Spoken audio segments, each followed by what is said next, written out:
Thanks, Big Chewy. I don't know what the deal was with that. So Skitties, I'm not offering free tarot readings. I'm doing a whole lot of other things. I'm happy to give away tarot readings, but not for free. We do free tarot on Fridays and Sundays. What I was talking about earlier was like, what is the cube? You know, Metron's cube, Saturn's cube, the Kaaba in Mecca. And I was saying, I don't know what the fuck the cube is, actually. I know that I use it regularly. I use it kind of like a reality shifting tool, like a gear stick to shift between realities. So I identify the cube as kind of like a space that exists between dimensions. Yeah. That's basically what I was talking about before the mic came on. Don't know what that was about. It was all plugged in and everything. I just rebooted it. What are Karen's current feelings towards you? Maybe I'll answer that question. Maybe.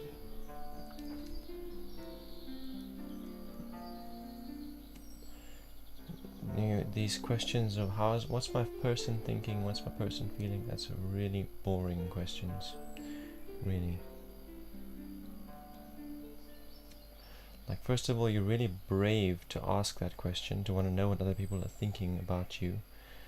Because, yeah, our thoughts fluctuate. One moment we're angry, another moment we're compassionate. We fluctuate a lot, so to ask what is this person feeling or thinking in this moment, that's kind of scary. You're really brave to want to know that. Imagine you had to know what everyone around you was thinking all the time. It would be completely overwhelming and fucking scary.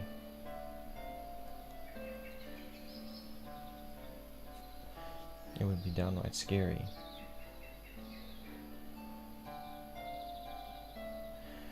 Today we had some issues. Like, first of all, it has been grotesquely hot, like 41 degrees Celsius. That was the reason I originally postponed the stream, because my technology was just not coping with the heat. And I was not coping with the heat. So I just soaked myself, filled a big ass glass up with ice water and sipped on that and did some sketch work.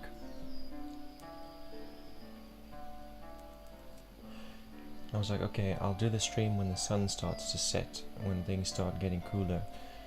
But then I discovered when the sun was setting that the power was going out from 6 p.m. till 8 p.m. So the power's only been back for like 40 minutes now.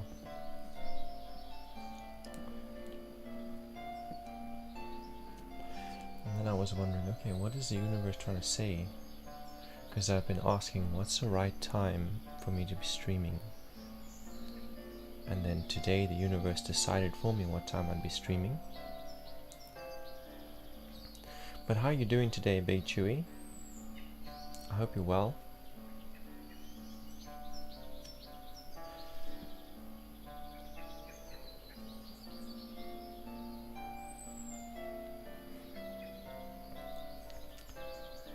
I guess this week has been a pretty good week for me, productive, relatively.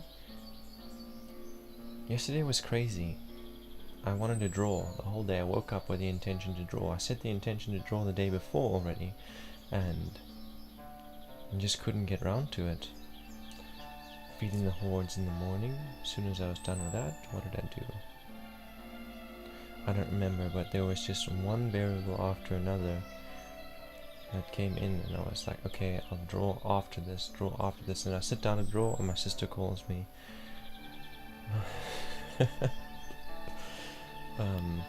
Then it's time to make dinner. I said to a friend of mine, because he also wanted to chat, I said to him, okay, you can call me while I'm drawing. So I finished dinner and I sit down to draw. It seemed to be working fine. I was like, yeah, I'll make dinner and I'll draw while my partner streams. That'll occupy me. And I sit down to draw and she comes out of the studio. I'm like, what? It's time to eat.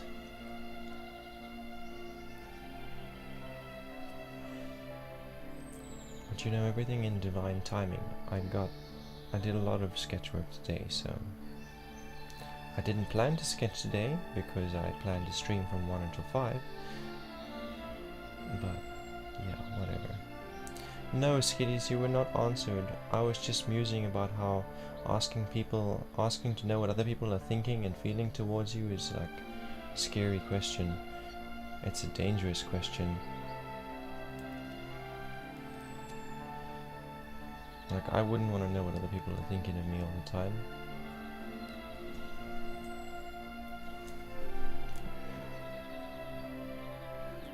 You gotta either be really brave or really foolish to want to know what other people are thinking, because it's overwhelming and scary. Hey Sindel, welcome. Nice to see you. Tell me how you're doing and what's going on with you.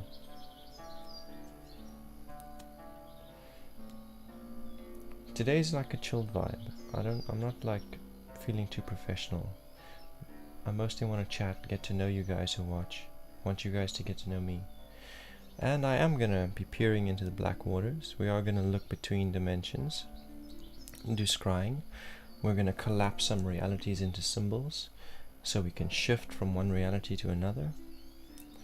Terrible day. I'm sorry to hear that. It's been grotesquely hot here, like 41 degrees Celsius. It was 37 at 11 o'clock already. It's been grotesquely hot. That's the reason that I postponed the stream till later when it got cooler. But tell me what's going on today. What's been going on for you today that made it such a terrible day?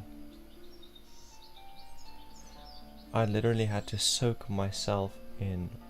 I had to submerge myself in water, cold water, and then fill a big ass glass with ice and just sip on that ice so that I didn't like puke from the heat. The people you work with hate you, and your parents are losing their home. Jesus. I'm sorry to hear that. Are you doing especially well at work? Is that why they despise you? Or did you do something? Did you say or do something?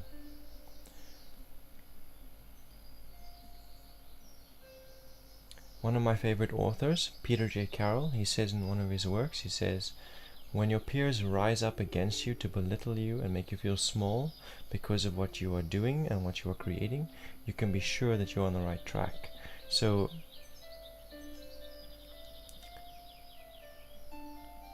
if they're like attacking you because you're doing well, just focus on what you're doing and don't pay any mind to them. You didn't have an internet connection and things are out of your hands. Oh, I see, you weren't able to fulfill your responsibilities today because you had no internet, and so they hate you and they're like threatening you and they think you don't want to do your duties. That sounds like corporate motherfuckers. Excuse my tongue, but corporate motherfuckers they are. But like you said, things are out of your hands, so when you do have internet, then you work and you fulfill your responsibilities, and then when you can't, you can't, and nothing is a coincidence. It's like you didn't have an internet connection, that wasn't a coincidence. The universe brings all of these coincidences together for a reason. Like today, I postponed my stream until evening, and then at the time that I had scheduled to go live, the power went out for 2 hours, so I was feeling frustrated, but I realized that this is kind of an answer, because I'd been asking the universe, like, what time should I be streaming? And so today the universe decided for me what time I'd be streaming. Even though it was frustrating to me, the universe decided on my behalf that this is the time that I'm going to be streaming. So for you, maybe take a closer look and see what the universe is trying to say by not allowing you to fulfill your responsibilities today in the time period that you wanted to do it or that you were expected to do it. Do your parents have somewhere to go?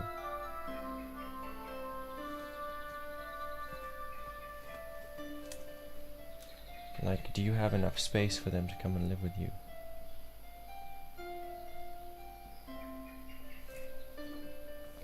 Or do you have siblings and they could live with your siblings? Or what does this eviction basically mean? Homelessness for them. So eviction, being moved out of your home or losing your home, that is a death card. And something I've learned from the death card as I've experienced it in my own life is that it is always painful and it's unpleasant, suffering, something you have to suffer through. But the resolution, the things that change, it's usually for your benefit. Like whatever you move into as a result of where you've come from is usually closer to your heart. It's closer to what your heart actually desires. Letitia, I'm not giving away free tarot readings, but I am doing other kinds of readings and shit. So basically today is not professional. We have no schedule. We're not like putting people into a queue or anything. Basically I want to get to know you guys. I want to chat a bit, hear about what you're doing and how you've been going, what you've been going through. And I want to let you guys get to know me a bit. And yeah, I will be peering into the black water and scrying for you guys. Maybe. We're also going to be taking realities and collapsing them into symbols and empowering those symbols so that we can jump from one reality into another.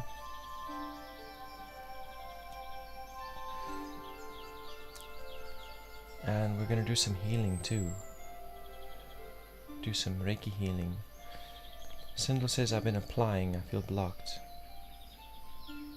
Applying to different work opportunities and whatever.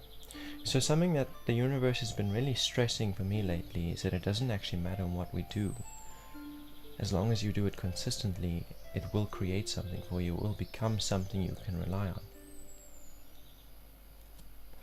So Letitia, to join, so basically I've got this enchanted rock here. And there's a symbol carved into this rock. And that symbol has an enchantment that goes with it. And that enchantment is Bara Viko Net M Jota. So Bara Viko Net M Jota. If you speak that out loud, then this rock becomes a symbol of you. So then any energy, any Reiki healing that I apply to this enchanted stone, you receive it as well. It basically allows like a gateway between you and this object. And then it doesn't actually matter if you're online or offline. If you've spoken it out loud, you have connected to it. So anything I send to it you will receive as well.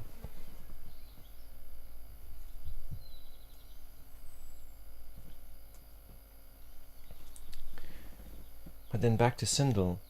Yeah, so when it comes to applying for jobs, that's quite a difficult one. You can send millions of CVs and get one interview out of them. So you have this this part-time job, right? And you also applying for new jobs. At the same time, have a look at yourself and see what are your creative talents like. What is your creative expression? How do you express yourself creatively? Because doing that, as long as you do it consistently, will result in abundance for you. That doesn't mean you have to let go of the other things you're doing, but try and incorporate something creative, something that you do that's creative, into your schedule regularly.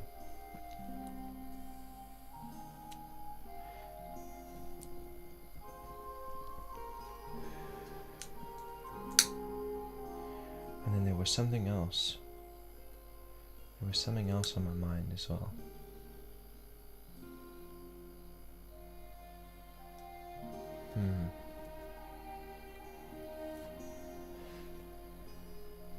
But anyway, Sindel, I want to ask you a question. Have I ever cast a spell for you before? And what did I cast for if I did? If not, then maybe we can do that. Maybe we can go into that reality where you have a job, where your parents have a home, where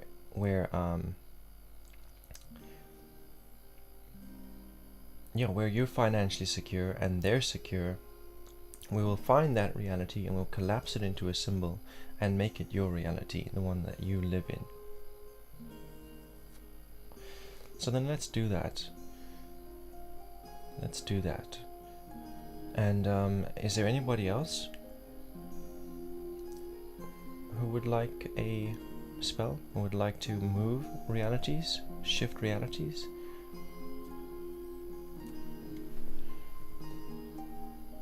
Because I like to do them in pairs, it saves paper. Spells, I mean. Okay, so I didn't bring all my tools. Please give me a second, and I'll be right back.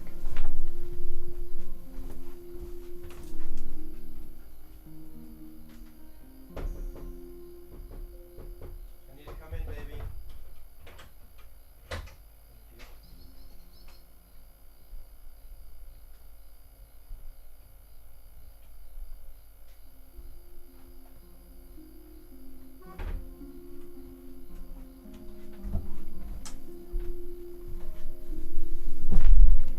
First time doing a spell. Okay, so Letitia and Sindel would like to move reality.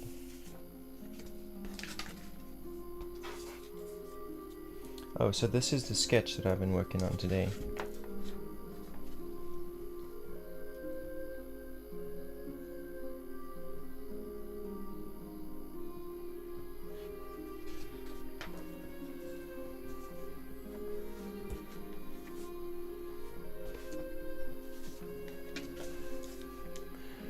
Alright.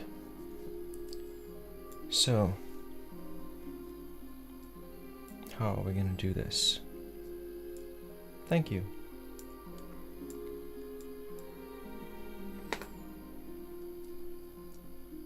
Firstly, I'll need an affirmation for you both, and also I need to know your element, like what, basically the day and month, your day and month of birth. Thank you, Sindel.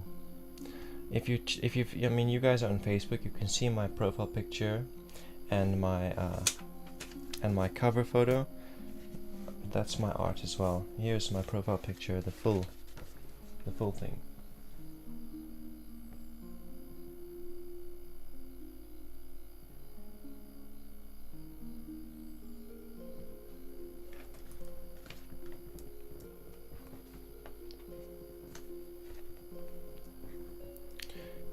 June 2nd of February. Thanks, guys.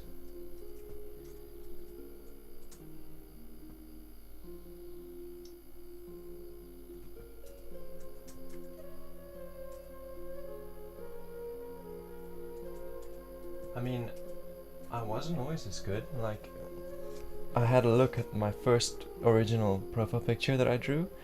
It looks like a kid's drawing, and that was like 2 or 3 years ago. So in 2 or 3 years, my sketching ability, my drawing ability has really evolved. To the point where I feel like I'm ready to enter the market now. Although I do feel I have a better chance in the market if I had like a graphics tab, so I could actually get into digital art. But anyway, both of you are air signs. We have a Gemini and an Aquarius. The reason I need your element is so I can collect you a key, and the key is to unlock the reality that you're jumping to, that we're going to move you to. But now we need an affirmation. So for Sindel, we want security. We want you to be secure. How much would you like to be earning? Like, how much would you like to bring in, Sindel? I don't know what currency you live on.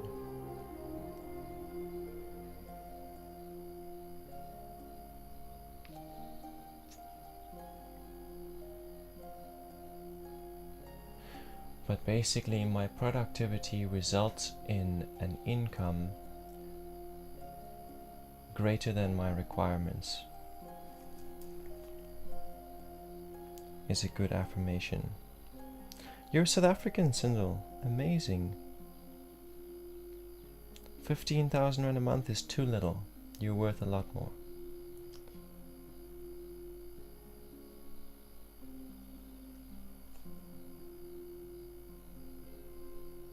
But it's a good place to start, I think.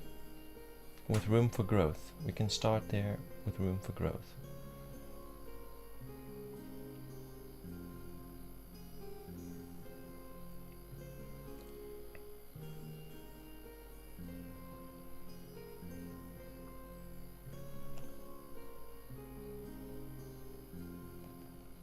Letitia, you're also South African. Crazy.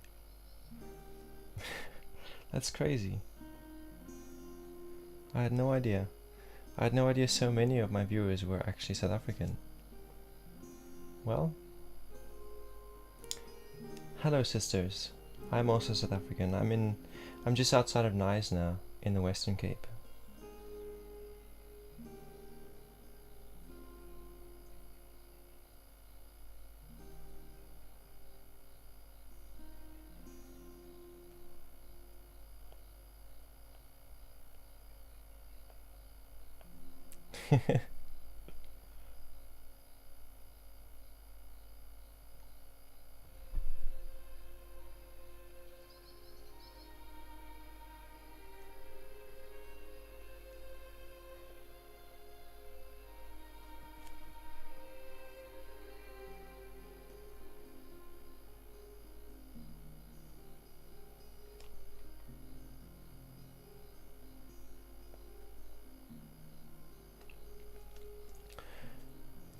And Letitia's from Durban. That is so cool. But anyway, Sindel, your affirmation here is, my productive nature provides an income more than I require. So please affirm it out loud. My productive nature provides an income more than I require. So mote it be. Amen.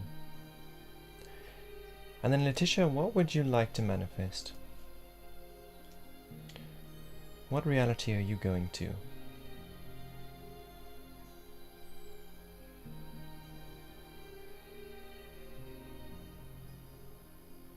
In the meantime, Sindel, I want you to consider what you're going to do. So when the number I'm seeing is like 30 to 40,000 rand. That's like to start with. That'll grow until your annual income is like grotesquely large. So I want you to consider what you're going to do with it. Once all of your expenses are covered, what will you do with it? The universe doesn't like to give us things if we plan to hoard it. Money is energy. It's a symbol of energy. So if you plan to hoard energy, if you do hoard energy, it dissipates. It doesn't like to be hoarded. So energy's got to flow. If you're manifesting money, you've got to have something you plan to invest it in, somewhere you plan to spend it in a constructive way. And then, you know, the universe starts out small. It'll give you small amounts and see how you handle it. It'll be like, okay, well, you've asked for a fuck ton of money, so let me give you 4,000 rand. See what you're going to do with it. Are you going to go blow it partying, buy clothes? If you do that, the universe will be like, no, I'm not going to give you that big salary you've asked for. But if you take that 4,000 and you invest it well, and you use it to support people that you love, then the universe will be like, okay, I can give more to this one. This one's going to create positive change in the universe with the energy I give. That is beautiful. That is fucking beautiful. I want to help kids with no uniforms and no food. That is beautiful. And more than that, I want you to visualize what that reality looks like. So imagine you're there. How has your lifestyle changed? What does it look like? What does your diet look like when you're earning enough to secure yourself and more than what you need? What does your lifestyle look like? What size apartment do you live in, or what does your house look like? Visualize that outcome as far as you want. We want to see that reality. I want you to see the reality that you're going to clearly. And Letitia wants to clear debt and meet someone soon.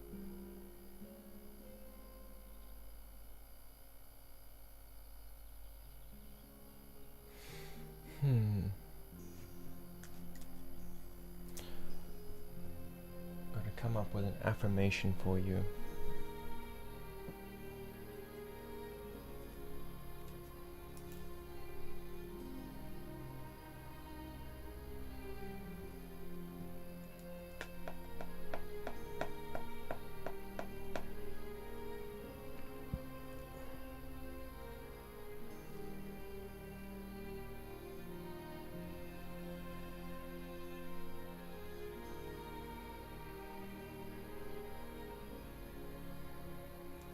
How can I work both of these into one affirmation?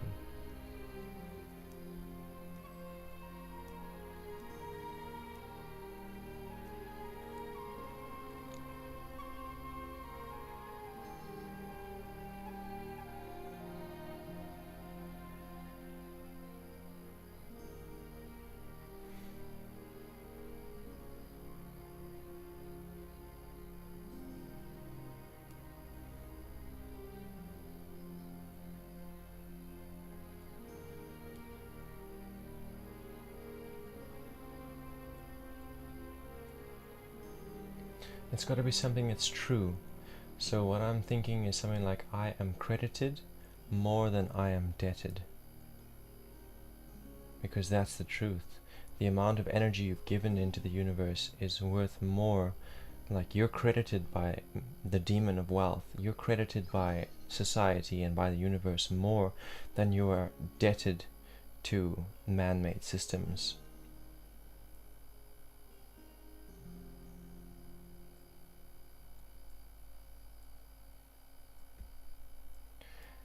Decluttering, lenting, fasting, and praying. Well, when two or more of us agree on what we ask of the Father, it is given to us.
Okay, so I've got your affirmation here, and that is, I am credited more than I am debted, and I am the energetic match for healthy masculinity.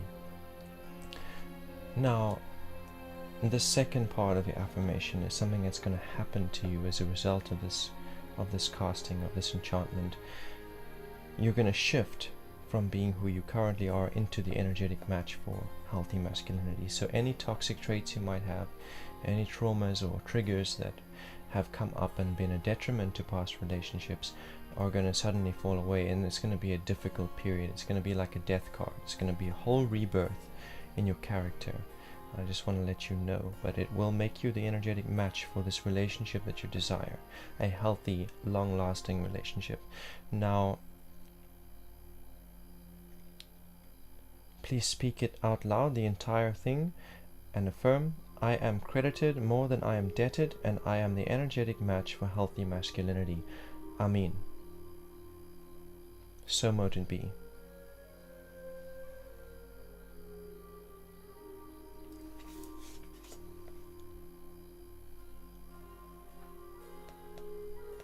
So now I need to bring some planets into this.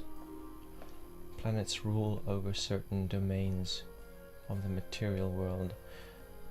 For Sindel, I'm going to bring here Jupiter, because Jupiter is all about endurance and security and grandeur and wealth, abundance. So I'm going to bring Jupiter into your servitor. And Letitia,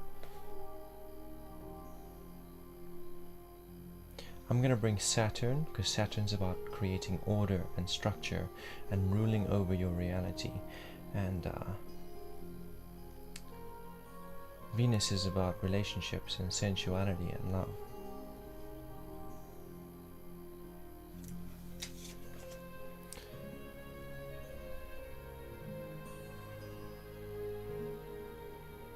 Okay, so I'm going to look into the black waters. This is not something I typically do with spells, but I'm going to do it this time. I'm gonna ask.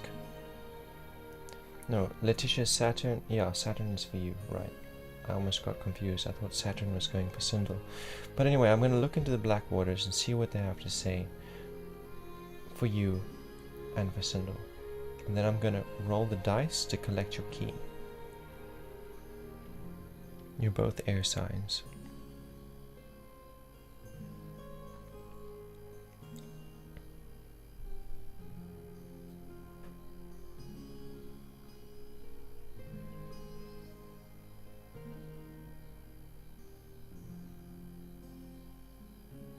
Lord of Chaos, open a gateway into the lives of these two sisters and show them what they need to know.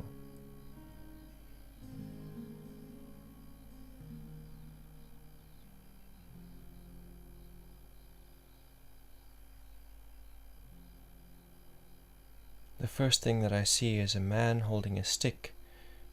It's kind of like a cross, but it's like a scale, so the stick has a beam across it and there's things hanging on both ends. It's kind of like moving back and forth, but mostly it's in balance.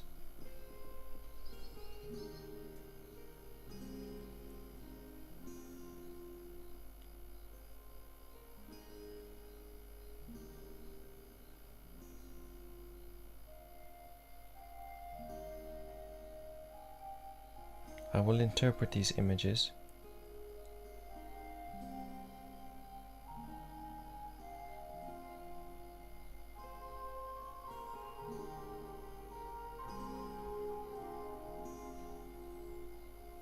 The second thing that I see is a woman wearing a mask, and she's carrying two lights, one in each hand. Two flames.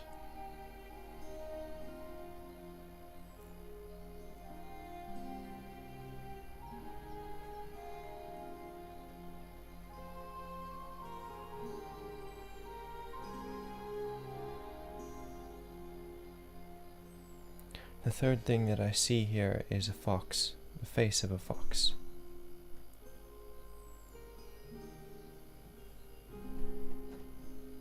Please remember these things. It was a scale, a man with a scale, a woman with two lights, and the face of a fox.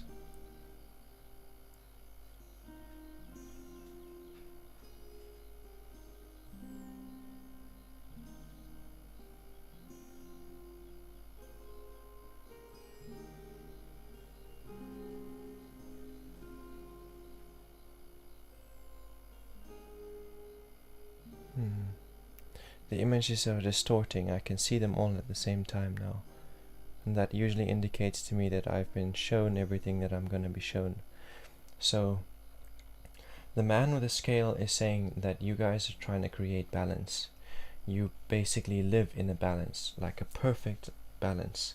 And this balance is so precarious, it's like standing on the tip of a sword, that any amount of wind or any distracting variable from the outside can upset that balance and create disharmony.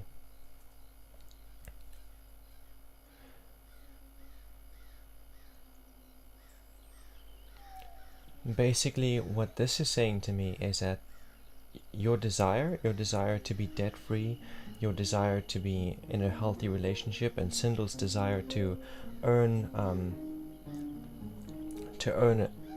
an income that can secure her and more, allow her to fulfill her purpose.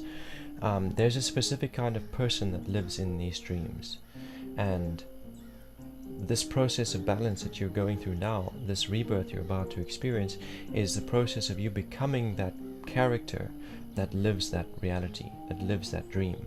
There's a certain level of productivity and acceptance and humility and compassion that's required, that is demonstrated by the person that lives in your dreams. So you have to become that person. That's what this image is saying. You're going to have to make the shifts from where you are, who you are, into who you need to become.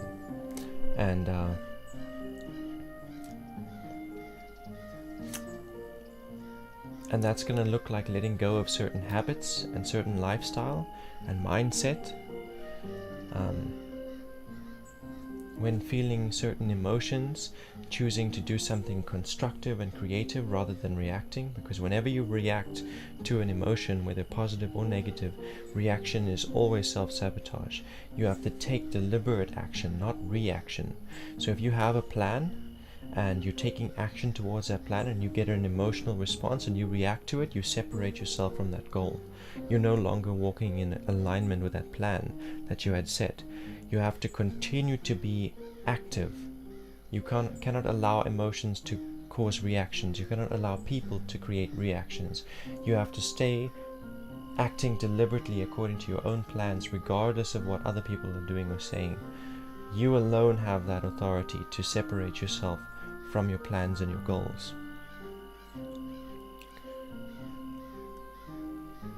The second image I saw was a woman carrying 2 lights. So these lights are your hopes. More than that, they are also wisdom and discernment. So the first thing that this is saying is that both of you only have 2 hands. You can only follow 2 dreams. So if you are trying to hold more than that, if you have, like, I know for me, when I was younger, I often would say, oh, I want to do this and that and that and that, and I want to do everything. But as long as there's infinite potential, nothing is manifesting. As a human being, we can only follow these 2 lights at one time. We can only follow 2 dreams, 2 hopes at once. So choosing what those are and then committing to them, because as I was saying earlier, it doesn't matter what you choose to do. As long as you commit to that outcome, it will result in abundance for you. So commitment there is key.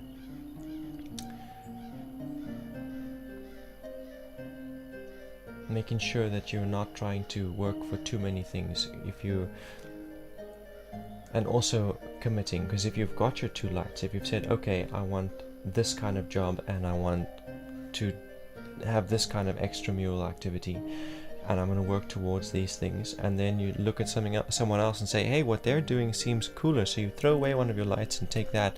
Now you're starting from scratch. Everything you've invested into that path you were working on, you've thrown it away to go and pick up something else that you haven't done before. You must commit to your outcome until you've realized that outcome before you choose new lights.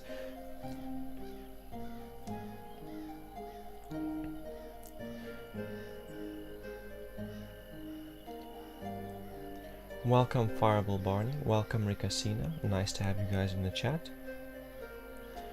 The third image that I saw was the face of a fox.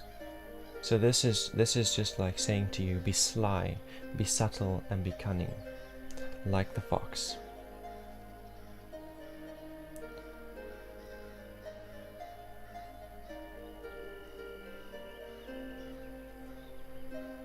Is there more to that symbol?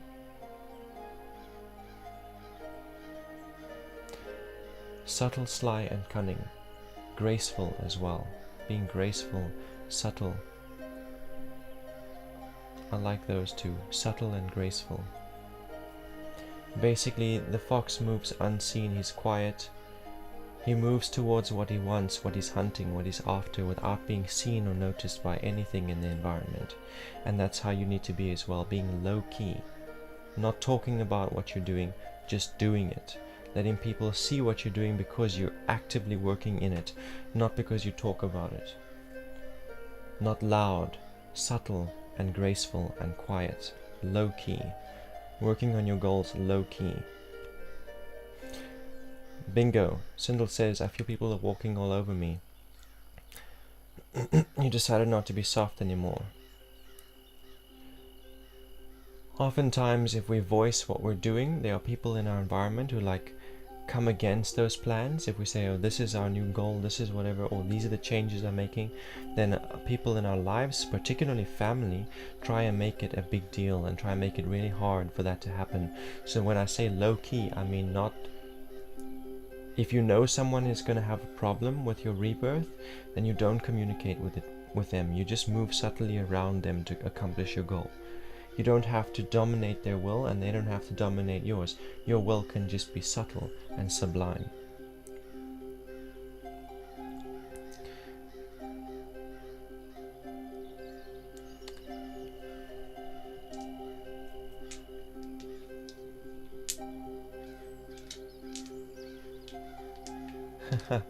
Fireball says low-key, sounds very much like Loki.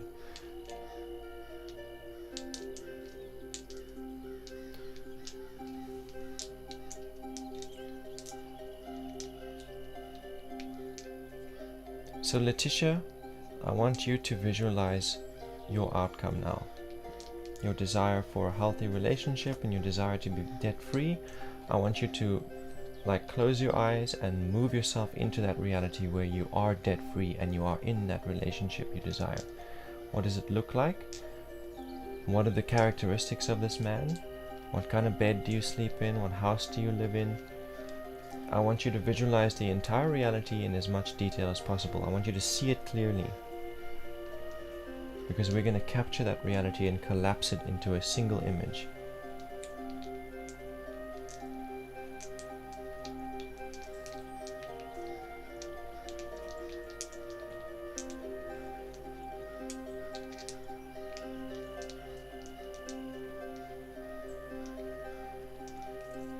How can Sindel unlock this possible future?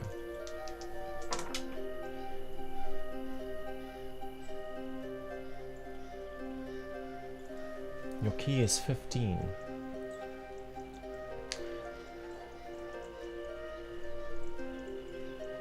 Thanks for the follow.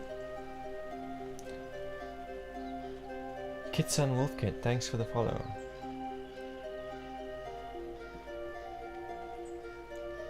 But Sindel, your key is 15, so that has two meanings. It's talking about your relationships at work, and your relationships with your family and your friends, all of your relationships. Basically, this key is saying to you that there is resistance, there is struggle in all of these relationships.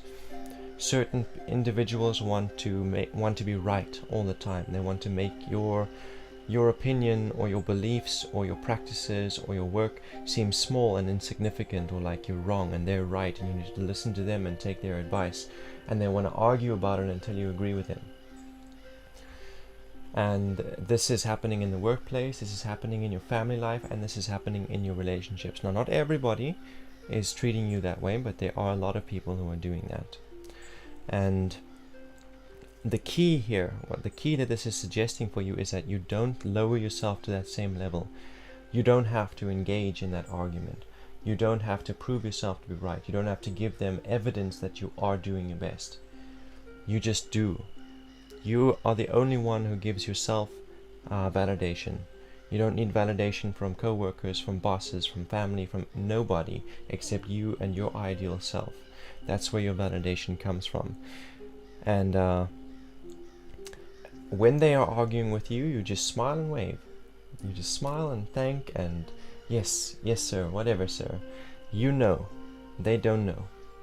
So you just allow them to say their piece and go on in their direction, and you continue on in your direction. You can have discernment and you can say, okay, there were some things there you had to say that I can actually apply to myself and better myself with it. But most of that, most of that sounds like a load of hogwash, so I'm going to let it go in this ear and out that ear, and I'm going to stick to what I'm doing. And that's your key. To shift your reality like that, to stop taking everything that everyone else has to say, and stop engaging with them when they try and create resistance, or when they try and put you down or say you're wrong, and then not saying actually I'm right, or trying to prove yourself. Proving yourself only to yourself, not to them. And that's your key. That's how you unlock this reality.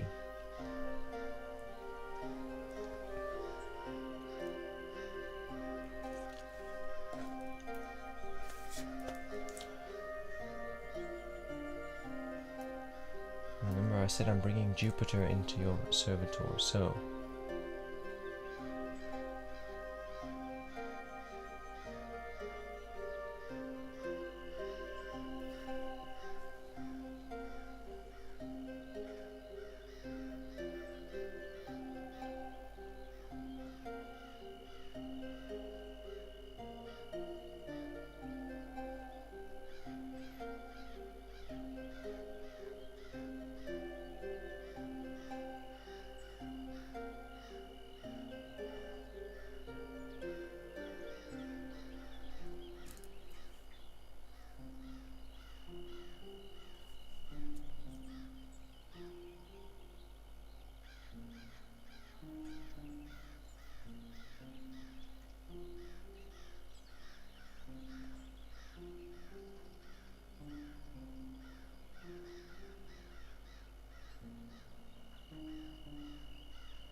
So basically,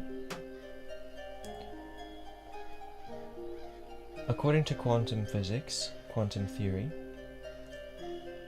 the quantum state of everything, so every particle, everything, literally everything exists across every possible future, every possible past, and every possible location at once.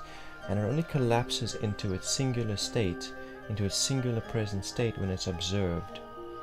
Until it is observed, it is everywhere and every time. And basically that is how reality works. So when you observe a reality, you start to collapse it into the present. You make it more likely to become your reality when you visualize it. It's kind of like taking a hammer and hitting it against reality. When you do all those visualizations and you consider your resistances and your keys to unlock those futures, you're hitting reality with a hammer. But that just creates a dent. It just makes it more likely. Now what we want to do is we want to actually punch a hole from where we are into another reality, into that one we're visualizing. So to do that, we create a single point of focus. We take all of these things that we've been considering, because that's like way too much to focus on at once. We collect it all down into a single image, and then we power that image with our focus and our emotional energy. Sindel, that is your servitor. We're going to charge its soul. As I was talking about empowering it with emotional energy and focus, we're going to do that still.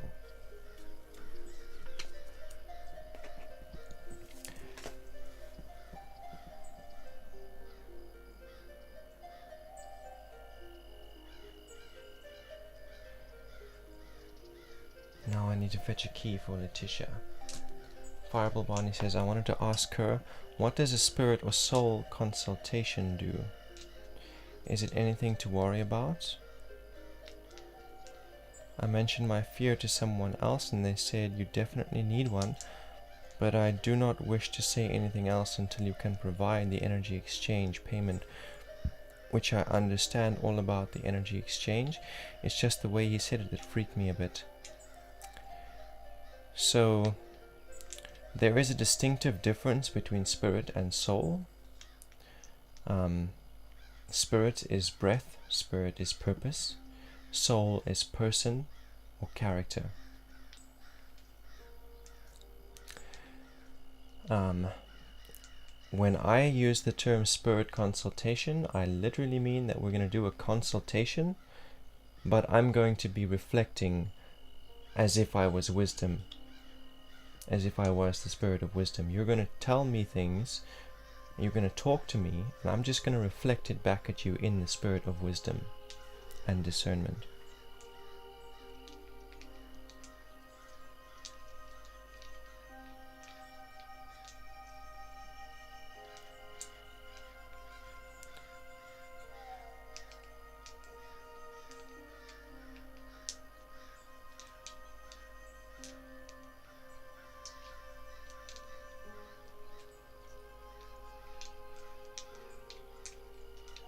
Morpheus, as in Morpheus, like from, what's that thing called? The Matrix?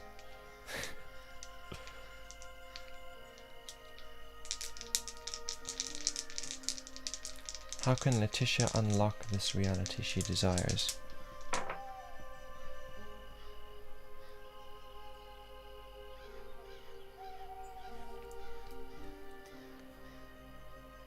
Your key is 6.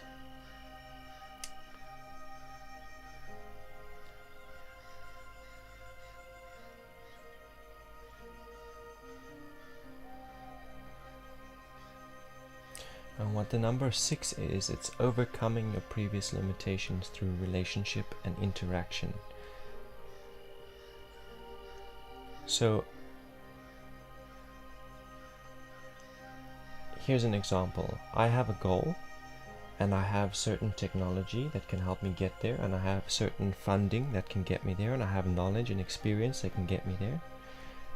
And so I have to apply all of those things to the maximum potential in order to put one foot in front of the other and move towards my goal.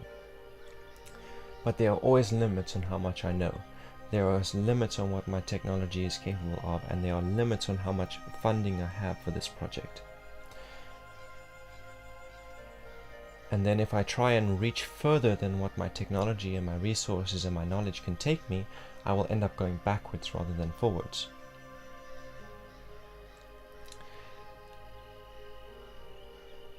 That's 5. That's when you're in that place of applying all of your resources and knowledge to their maximum potential, to their limits. That's 5. That's the numerology of 5. And then 6 comes after that. So then you interact with someone else who's also doing the best they can towards their goals, right?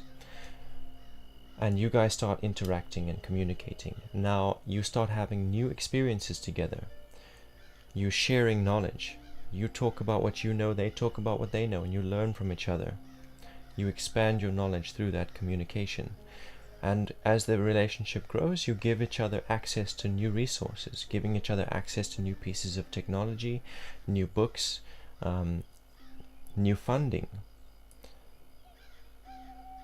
So 6 is about forming a deep connection and thereby getting access to new resources and new knowledge and new experiences. So your key is saying to you, have a look at your relationships and see who else is doing the best they can in order to clear themselves of debt. Form new connections. Particularly, you're looking for people who are moving towards their goals, who are not sitting talking about goals, but actually applying themselves. And yeah, just interacting, communicating, and learning from their examples, and incorporating those things into your life, because each of us has only one small piece of this puzzle that we call life. So interacting with other people, you collect other pieces of the puzzle, and you form a bigger picture, little by little. So your key is basically to evolve and overcome your limits by interacting with people and learning from their examples. Interacting with strong connections from your past and forming new intimate connections. And that is how that's how you step into this reality. That's how you unlock it. So when you are doing the best that you can and applying yourself to your maximum potential and filling your own cup, and working your limitations and your insecurities out and founding your identity on strong principles, solid principles, then you will attract other people who are doing the same. And among those people, all of those people will help you evolve. You will pick up pieces of the puzzle from all of those people, but there will be certain individuals that get close, that get especially close. And among those people will be one that stands out. And that person you will develop a romantic relationship with naturally. It won't be something that you're looking for, it'll just happen. And those people you attract who are doing the best that they can, that help you overcome your limits, those are soulmates.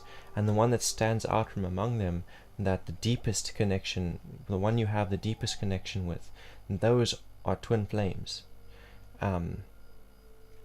Yeah. So your key is to learn from the examples of your closest connections and to form new connections and share information, share knowledge, have new experiences, and share resources in order to, accomplish your goals. And I wanted to bring in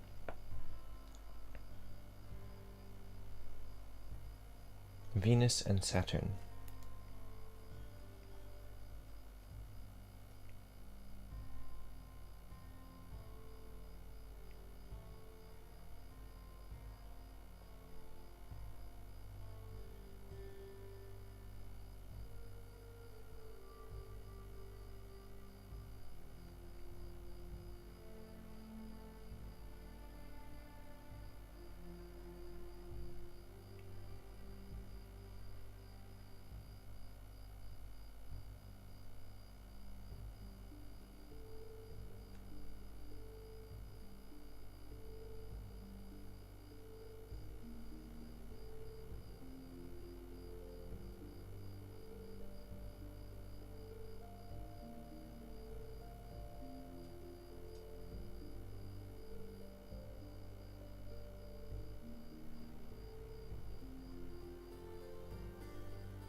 So Sindel, I didn't say earlier, but you need to screenshot this guy and draw him out.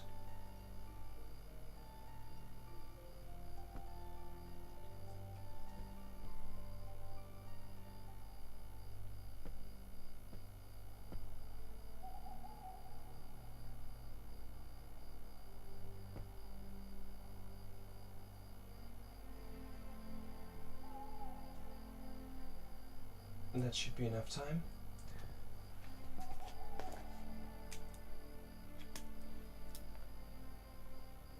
And as I was saying earlier, we're going to power these with emotional energy, because emotions, yeah, they are energy, much the way that emotions power spells and metaphysical technology, the way that electricity powers mundane physical technology.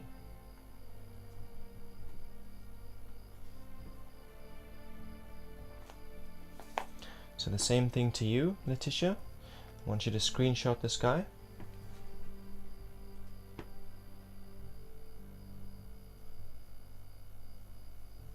And draw him out.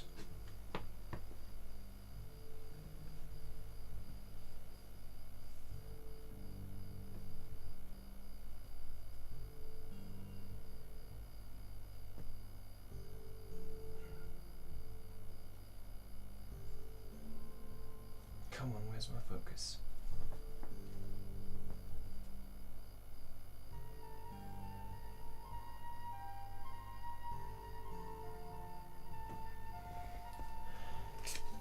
Now we've taken all of those things that we visualized, that reality you visualized, and the key to get there, and the images from the scrying bowl, and the resistances that might get in the way. And we've collapsed all of that and its possible solutions into these singular points of focus.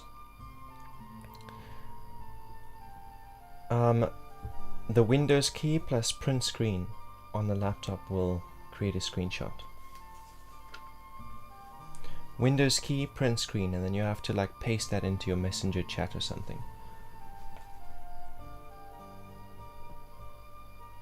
This is Sindel's servitor.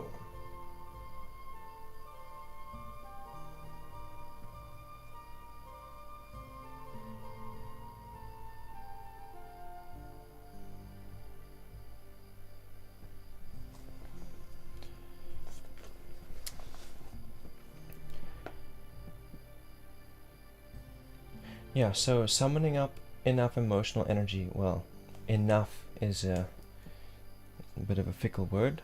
Enough, any amount is enough, but the amount that I'd like to summon up to power these for you guys is quite time consuming, so I do it in advance. I created this potion. It is designed to capture and house emotional energies for later use. There are 3 symbolic ingredients in here, the first being rainwater to symbolize emotions and emotional energies. The second being fruit seeds, because a fruit seed, it's a small little capsule that houses the potential for massive amounts of abundance and a huge ass tree. So yeah, that's symbolic of a small space that can contain huge amounts of energy and potential. And the third ingredient is ashes from a page with intentions written on it, much like this. So the intention there is just to program the fetish, to give it purpose.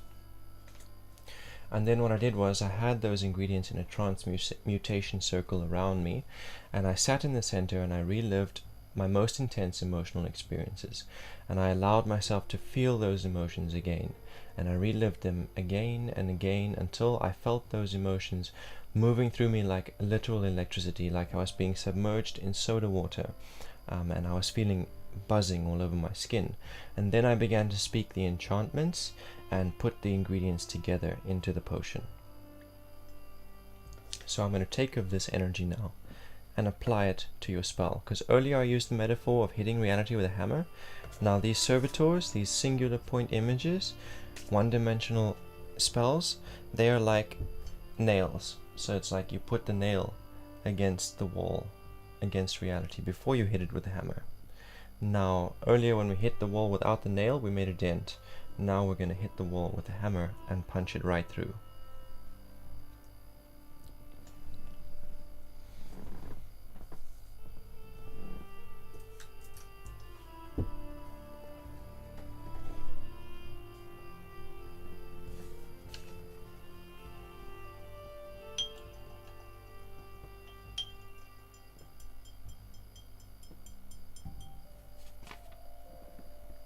Kali abrasato imeana kadaara. Voyonoto ruach aya anama. Isa meriaka notofu malaade. Ina maasu. Amin.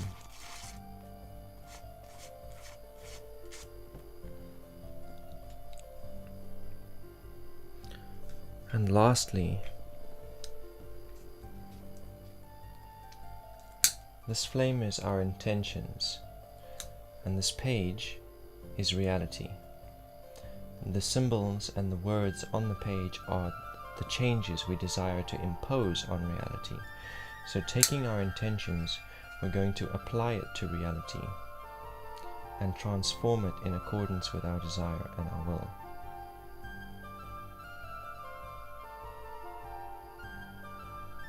Nothing physical exists without its spiritual counterpart. Changes take place in the spiritual reality first, and then slowly the physical reality catches up. And that's what spellcasting and enchanting is all about. It's about making those changes on the physical, on a spiritual and metaphysical level, and then reality slowly catches up with those changes.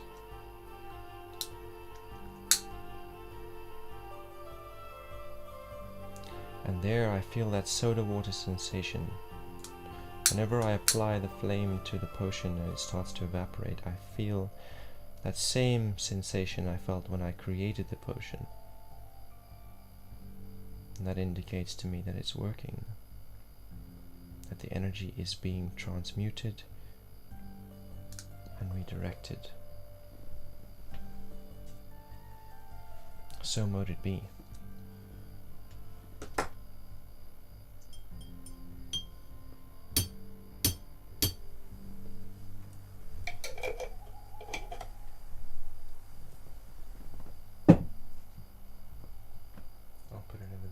Easier to reach.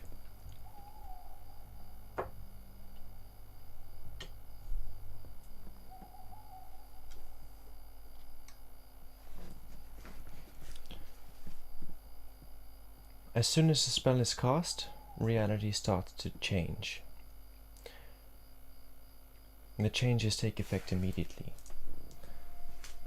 But it takes some time for them to reach their full effect.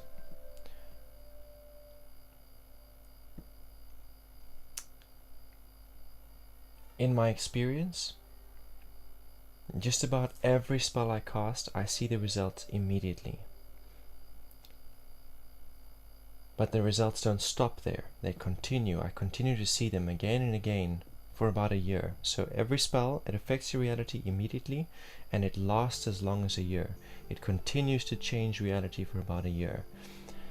Basically, you want to visualize those servitors that I drew out for you guys, Sindel and Letitia. You want to visualize them occasionally after you've drawn them out. Take them with you if you like. Leave them at home. Put them somewhere that you'll see them often.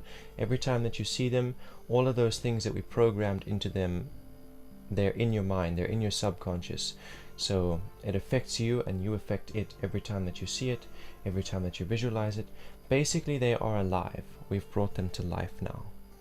And they follow you around like little familiar spirits, and basically their purpose is there to make sure that you move from the reality that you are into the reality that you desire. The more attention and focus you give them, the more authority they have over reality and their ability to affect it. Now, not everybody gives me feedback on how well these spells work, but the people who have given me feedback have told me things that even I didn't expect. Like there was a certain individual who asked me for a spell that would make him into a healthy example of masculinity. And this little servitor that I created for him was able to prevent possession. It was able to prevent invoked spirits from entering his vessel. It kicked them out. It was like, no. I was pretty impressed like that. I was like, holy shit, this little this little construct has more authority than a demon, has more authority than an angel. That one in particular, I mean, I do them all the same way, but they perform beyond what I expect. They do better than what I believe they're capable of. And yeah. Sindel says, thank you so much. Letitia says, brilliant, thank you so much. Sindel says, before this live I gave up and had a huge headache. The headache is gone and I have hope now. Faith like a mustard seed that will grow. Selah. We pause to contemplate the magnitude of what you just said.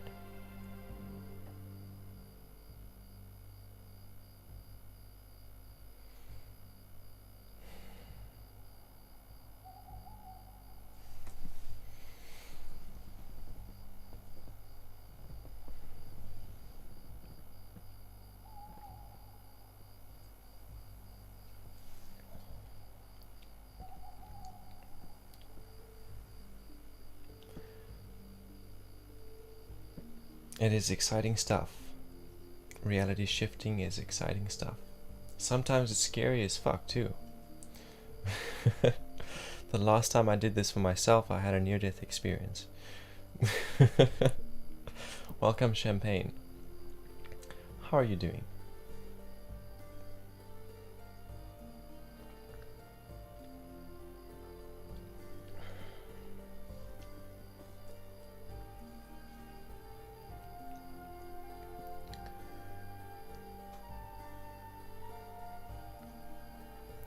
So just a reminder, guys, before I close the stream today, I'm still going to do that Reiki healing. So if you want to receive those healing currents, you just speak the enchantment, Bara Viko Net M Jota. I'm going to test my sync. 1 Mississippi, 2 Mississippi 3. Okay. I'm glad to hear it, Champagne. As am I. So Champagne, today I'm not giving free tarot readings. I'm happy to do tarot readings, but not for free. Yeah, we're doing all kinds of other things, but free tarot is reserved for Fridays and Sundays.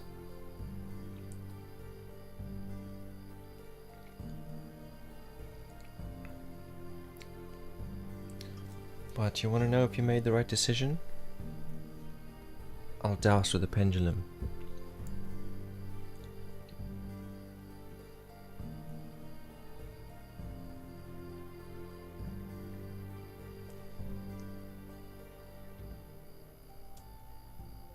On behalf of the one referred to as Champagne, has she made the right decision regarding this guy that she let go?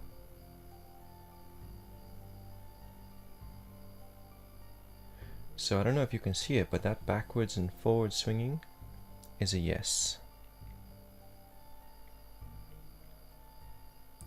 There's also like a little bit of an anti-clockwise swing here, and that anti-clockwise swing, I intuitively interpret that as saying you've dodged a bullet. Like you've dodged more pain than you could ever imagine.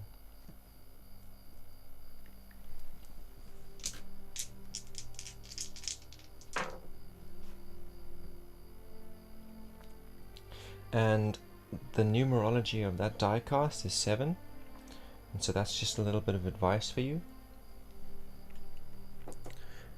It basically wants to say to you,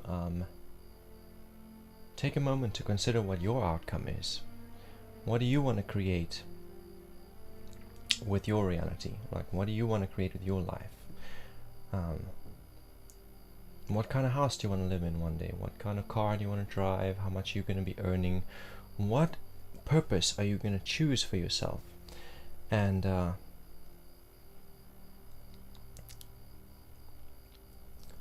yeah, you want to visualize your outcome, because as long as you've got all this infinite potential, like all these possible futures in front of you, none of them actually becomes your reality. You have to choose one. Currently you're sitting in like a hallway and there's doors that go off of the hallway. And those doorways are possible futures. But as long as you're in this corridor, you're not going into any of those possible futures. So you need to choose one of those doorways. And then you have to commit to it. So that number 7 is saying to you, visualize your outcome, decide on where you're going, and then decide on how you're going to get there. And then start putting one foot in front of the other, and stay on that road that you choose. Don't like go halfway towards your destination and say, actually this isn't what I want anymore, I'm going back to the starting point and choosing a different road.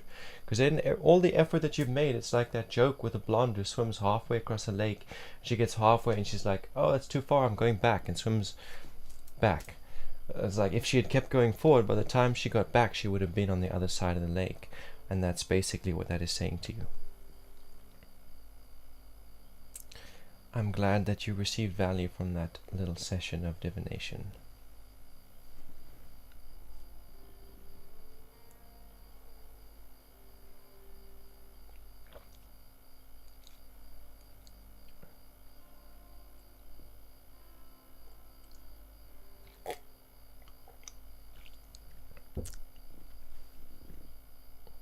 You're most welcome. Thank you for joining me here today.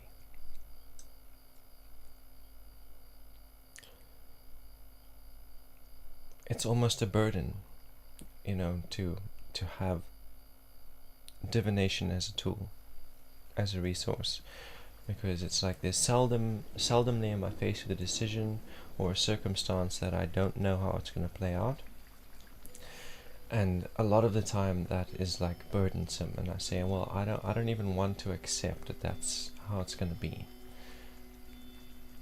Like, I know what's the right course of action, but I don't want to choose it. I want to choose something else.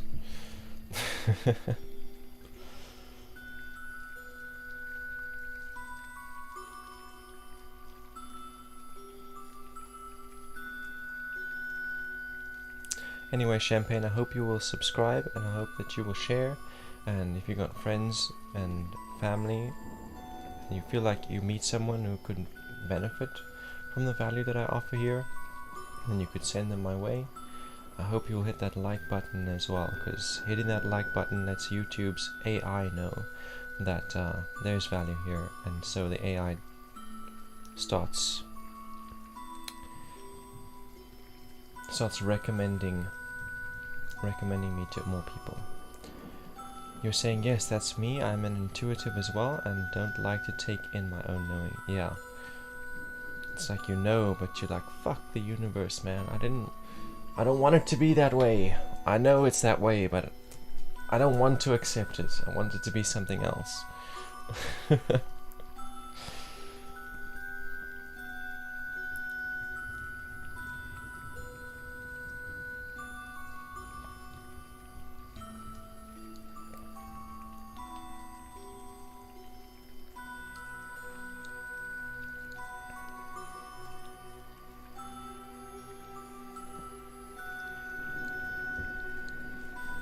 But anyway, Champagne, I typically do like hardcore tarot streams on Fridays and Sundays, and when I say hardcore, I mean like just one reading after another with a queue, and you join the queue and then you're in line, and I just one after another.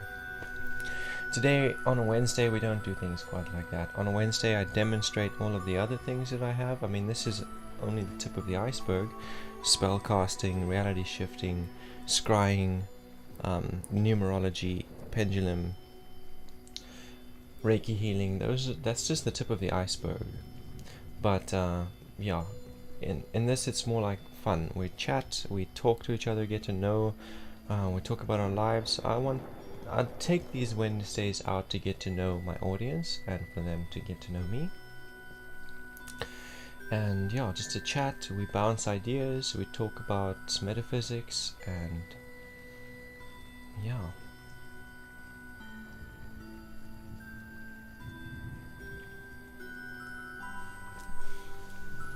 So tell me, Champagne, you're saying you're an intuitive?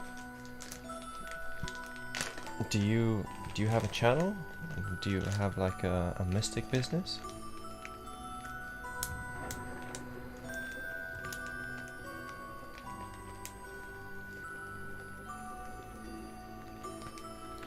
Champagne says, I've been wanting to get into spell work. I've done just a little bit of it and have had some successful workings, but I want to move into the practice.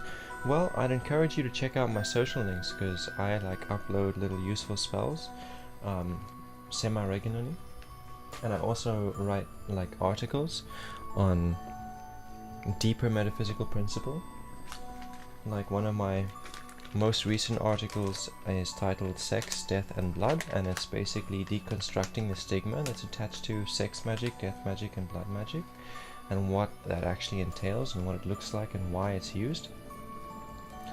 And then I also have one that's like a deconstruction of, because the people, they like to argue about the difference between black and white magic, and so the article is basically just to get the idea across that magic is magic at the beginning of the day and at the end of the day. It doesn't really have color. You can assign color to it, but that doesn't make it good or bad. It's about what you're using it for. The result. Magic itself is a technique, it's not malignant or benign. But yeah, I write these little articles that bring clarity to the different practices across different paths and practices. And then I also upload little potions and spells that are useful or might be useful.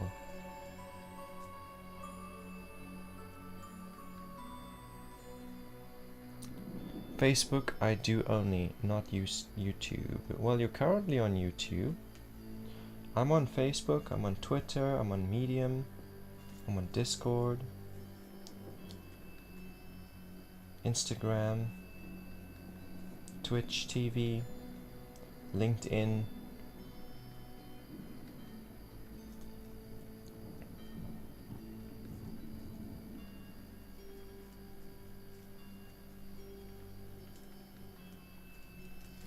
But basically, I try and funnel all of the traffic through Medium when it comes to my writing, because with Medium, if I've got 100 followers, I can monetize my channel and start earning based on how many people view and read my articles. So yeah, I would highly appreciate a follow on Medium. And what's my knowledge of Lilith? So I don't know if you noticed, but this cup, here's Lilith on the cup here. Lilith is the winged predator of darkness, the night bird, the supreme predator of the night. I wrote an article on Lilith. It's also there on Medium. So what I did in that article is I take all of the different folklore that we have about Lilith from biblical texts and from other Judaic texts. I kind of approached them like a path working. I read them and I tried to go back in time and imagine that was my reality, and I was observing the things that were being said there, and I saw some interesting things, and then I wrote it down.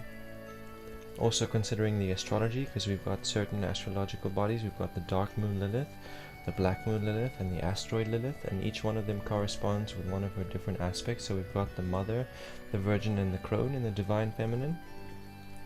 So Lilith's she is the divine feminine, and she exists within all of those different aspects, just like all women and all the goddesses. So she has her virgin archetype, which is very much like rise up and claim your power, don't take shit from nobody, or rather live in the desert alone than be subject to someone else's will. The activist feminist Lilith, basically. And then we've got the mother archetype. So if we look at Ben Sira's tale, after she is abused by Adam, or after he expects her to submit to him and then she refuses, then God and Adam kick her out of the garden, and she wanders the cosmos in the desert like an asteroid. When she bathes herself in the Red Sea, she purges iniquity from herself. Basically, this is acknowledging her shadows, acknowledging her own place, her own part to play in her exile and her struggle and her suffering. In this period where she's moving from the activist, angry teenager angst into this accepting, self-acknowledging, self-aware nurturing archetype, and then returns to the garden. That is, yeah, the mother side of her.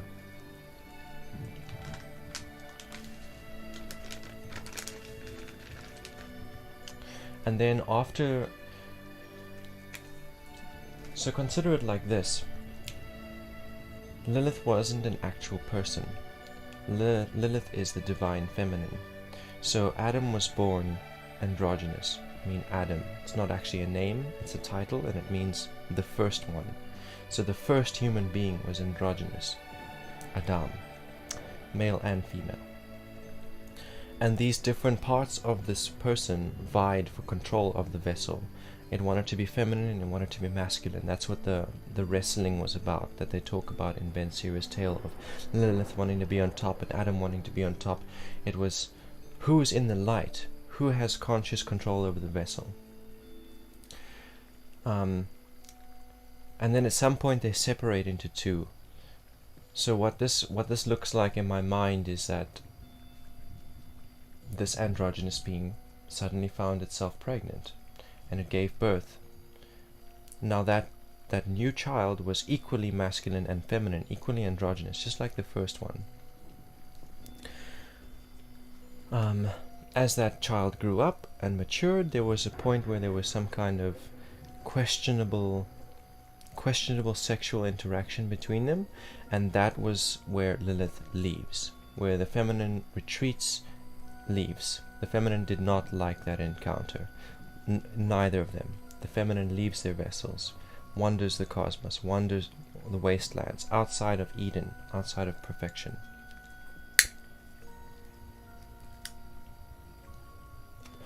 Both of these humans are distraught and in pain and suffering because of this interaction between them, this non-consensual interaction. Both of them have left the garden. Like they talk about Lilith leaving, that's in spirit. It's not happening in the physical. It's not one of the humans that left. Both of them are no longer in Eden. They're no longer living this perfect reality. Both of them are in suffering. Both of them are bathing their iniquities in the sea, the inner sea, not an actual sea. And then the return of Lilith is then them receiving the knowledge of good and evil. Now they've self-reflected, they're now self-aware, they understand what causes harm, they understand what causes progress. And that is eating of the fruit. And as they do that, they move into the crone, that self-aware, intuitive state of being. And no longer do they live in Eden. Now they have to toil to provide for themselves. They have to toil and they live in angst against their creator or whatever. But that's the crone phase. So Lilith has the three phases. The first stage where she runs away from iniquity, she runs away from pain and domination. And then there's the point where she bathes her iniquities and she becomes pure. She becomes self-aware. She takes responsibility for her own part in her own suffering. And that's stepping into the mother archetype. And then eating of the fruit of the knowledge of good and evil, and toiling to create sustenance for herself, and that is stepping into the crone.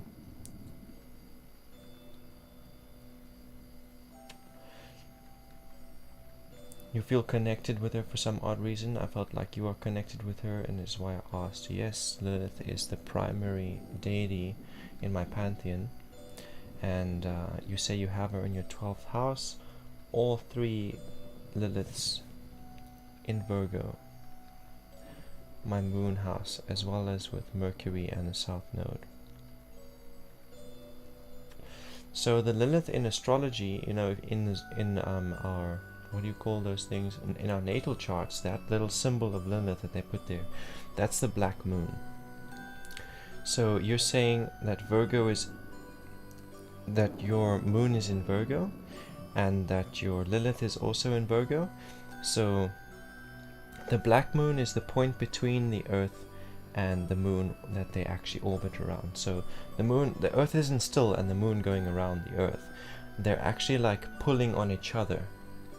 And there's a point in between the two that they are orbiting. And that point in between the two is the black moon Lilith. That's what that symbol of Lilith represents in your natal chart. it's kind of like a hidden face.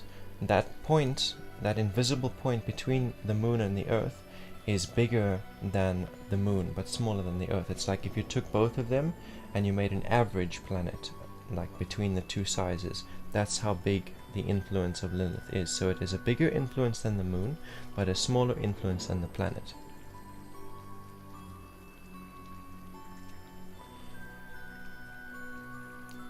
So you got big Virgo influence if your moon and your Lilith are in Virgo.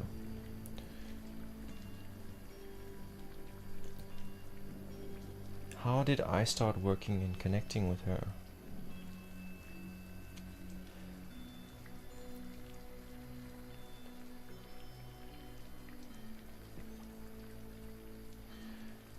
So I performed a ceremony of sex and death, a ceremony of life and death, of birth and rebirth.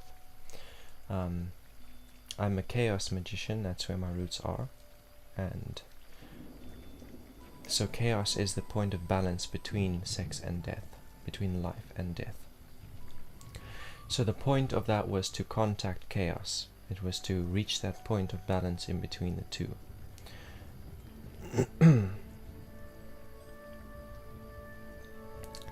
And thank you so much for that recognition, babe, Azura. The music and my voice going so well together. We are in another realm, we're in Saturn's cube. Anyway, back to Lilith, back to sex and death, back to chaos.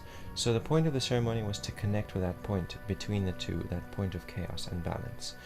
And I identify that chaos as being conscious. It has will of its own, and I give it the name Leviathan because I'm Catholic. I'm from a Catholic background, so in biblical texts, Leviathan is the dragon of chaos. So I figured, hey, if I'm contacting chaos, I might as well give it the name Leviathan. So I'm contacting the dragon that they're talking about in the Bible.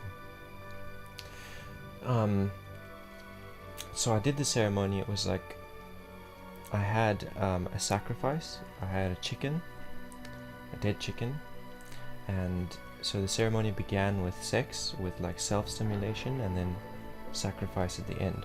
And in the point between, there's invocation and the request, and whatever the communication or contact is made. And nothing happened, or so it would seem. It didn't seem like anything happened. But later that same day, I fell into like a half awake, half asleep trance, and I saw visions of like this really big man who stood like head and shoulders taller than me, and he had horns, just like little sheep horns. He had like goat feet. He was naked. He identified himself as Pan, as a messenger of Leviathan, a messenger of chaos.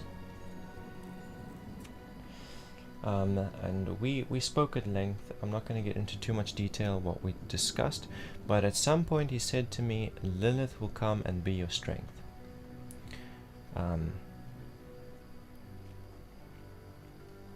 And based on that, I started to do more research into Lilith and understand her more. So I did research into the tale of Ben Sira, all the information I could find regarding Lilith, and I took the astrological principles and I created my own sigil for her.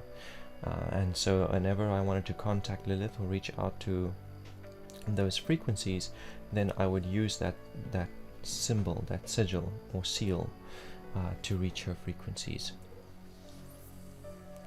And each time that I did that, I would receive like downloads, like knowings and revelations and visions, all within those spheres, like I was talking about, that like rise up and claim your power, the self-awareness, taking responsibility for your own part and your own suffering, and the toiling, like evolving through adversity, not just submitting to adversity, saying no, The environment is harsh. There are thorns and briars that cut into my feet, but I'm going to till the soil. I'm going to plant my seeds, and I'm going to reap my harvest, and I'm just going to walk forward and put one foot in front of the other. I'm not going to self-pity, in other words. So that is how I've come to see Lilith within all those three archetypes.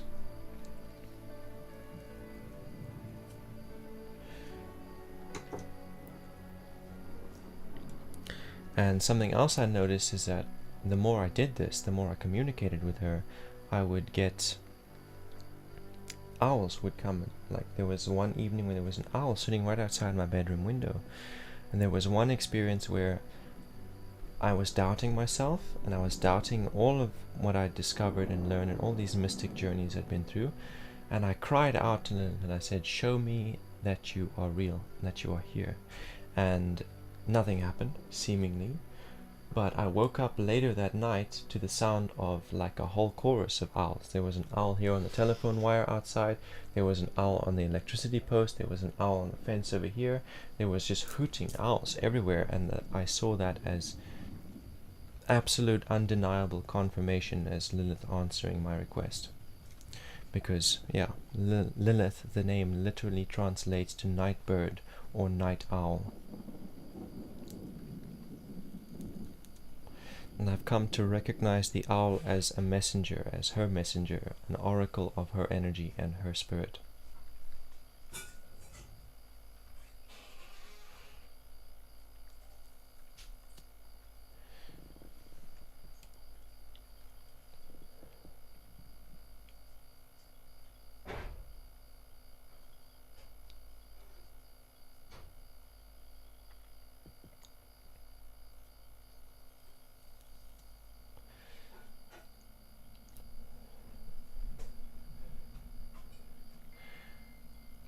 You say it's like from dark to finding light. It's kind of like having the illusion shattered. The sex and death ritual, the life and death ritual, is kind of like a way to shatter illusion.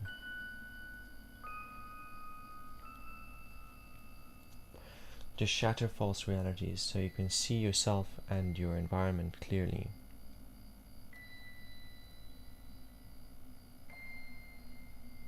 Crows and hawks, interesting.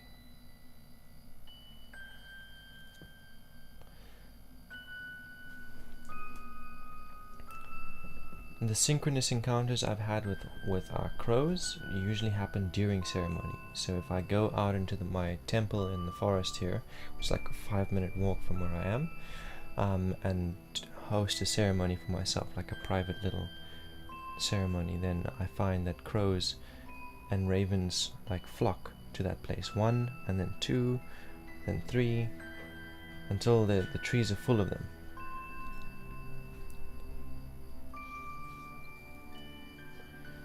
So I've kind of come to see the crow as like an oracle of magic itself,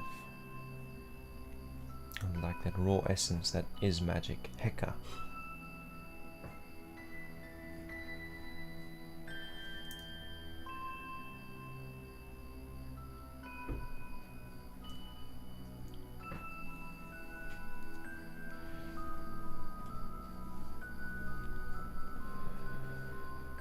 But thank you so much for joining me and allowing me to bounce my experiences. And yeah, have you worked with any other deities before?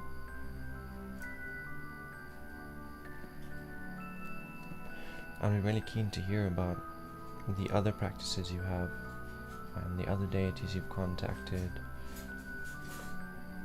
Yeah, you've bounced off me, let me bounce off you a bit. What kind of tools do you use? You were saying earlier you're an intuitive. Do you like read tarot? Numerology maybe?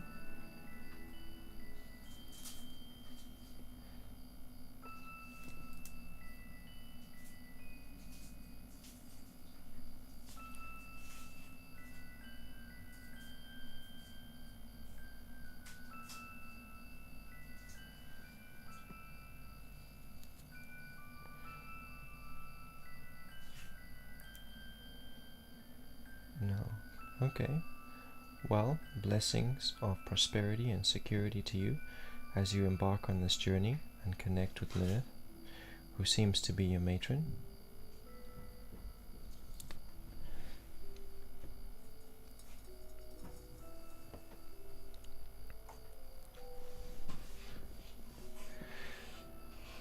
You were talking about spells earlier and wanting to start that, like really engage in that practice. So let me just like muse a little bit about spells. Like what I do here in this stream, these chaos magic servitors that I create, basically what I'm doing is we're taking a reality, we're observing a reality and collapsing it down into a single image, into a single little picture, a little marking.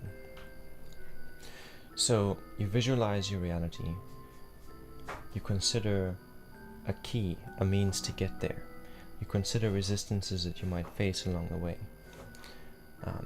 That's a lot of things to put your focus on.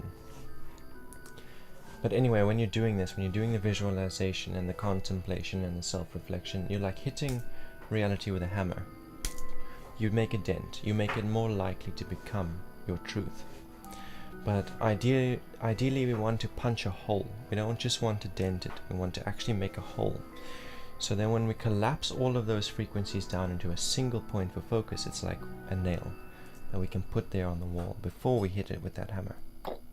Then it goes through.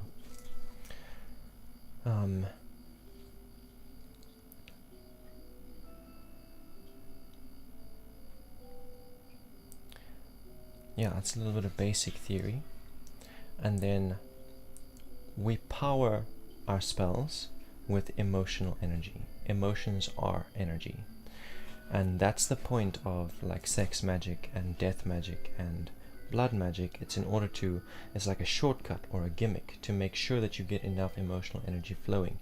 The amount of effort that it takes, you have to overcome a lot of emotional blockages and resistances when you want to actually break your skin and draw blood. So that process of overcoming those resistances, it gets those emotional energies flowing. With sex magic, self-stimulation and sex itself it brings up all kinds of feelings and sensations. It gets enough energy flowing. When you're in the presence of something that's dead, it brings up all kinds of sensations and feelings. It makes sure that it brings up enough energy gets enough energy flowing for a successful cast. So those are kind of like shortcuts to get your energy flowing. But with practice and time, you can summon up emotions from past memories and past experiences and use that. Basically, emotions power spells and metaphysical technology the way electricity powers mundane physical technology. So the spell itself is a word, it's a thought form, it's a word, it's a picture, it's a symbol, it's a piece of technology, and your intentions program it. Your intentions decide the effect that it will have. Kind of think of it like, okay, magic is a technique of taking energy and applying it to something to create your desired changes, right? So science would then be a similar thing. It's like a technique where you take energy and apply it to technology to create a change. Now, electricity is energy. It just is. It's not. It doesn't produce an effect on its own. It's the technology you apply it to. If you apply electricity to a computer, you're going to get a whole different effect than if you apply it to a light bulb. So your spell is like that technology. You program it with your intentions, and then you apply the energy through focus, your emotional energy.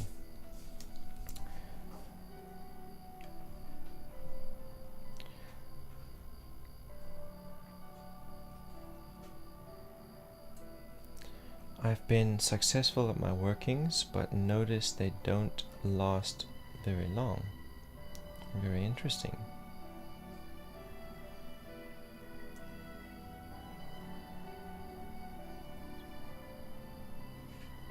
In my experience, when I cast a spell, its effects happen immediately. I can immediately start to see it affecting reality. Little synchronicities, things people say, even the adverts that I see.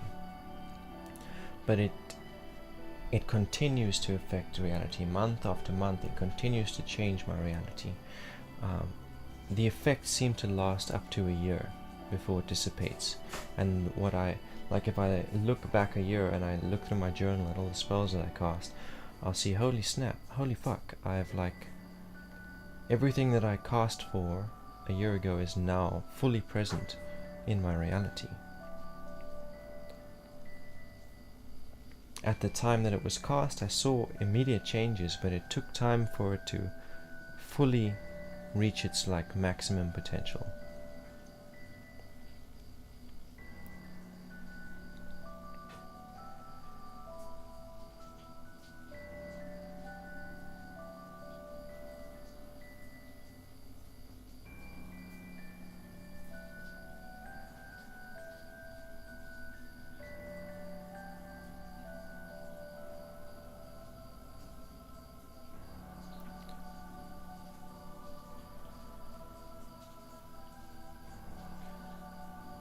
Trial and error, that's how I believe we go about things. Like, I'll test a method or a technique, see what kind of results it produce, and I'll try another technique. If I see the results I was looking for, I'll take note and say, okay, what I did over here in this cast works well for that kind of cast. If I don't get the results I see, I'll say, okay, I'm going to try something else until I get those results. Not taking one person's word as truth, you know, testing things a little bit. What you've done is love spells. And if you don't mind my asking, how do you go about that? When I cast a love spell, I like to do it voodoo style, where I create an image. I create an image of the two parties, and then I like kind of play a game with them, and I symbolically cause them to come together. Here's an example. So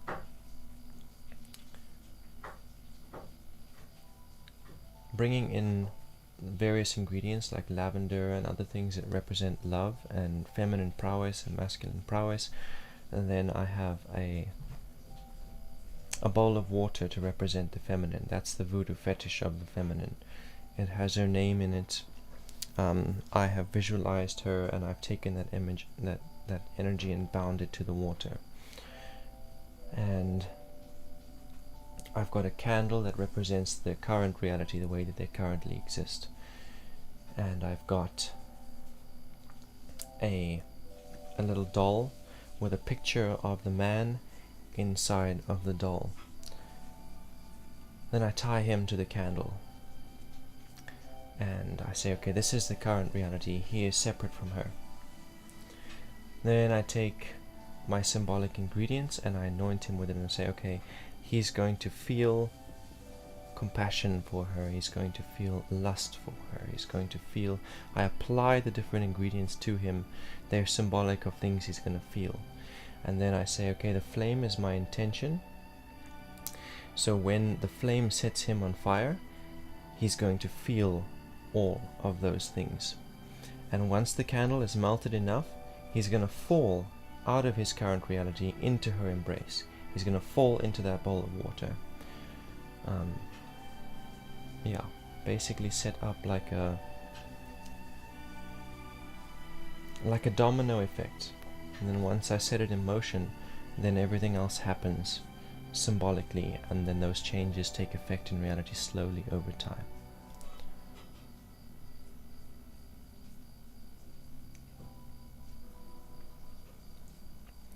Also, before I go into the ceremony space to perform the ritual, I will start with an invocation.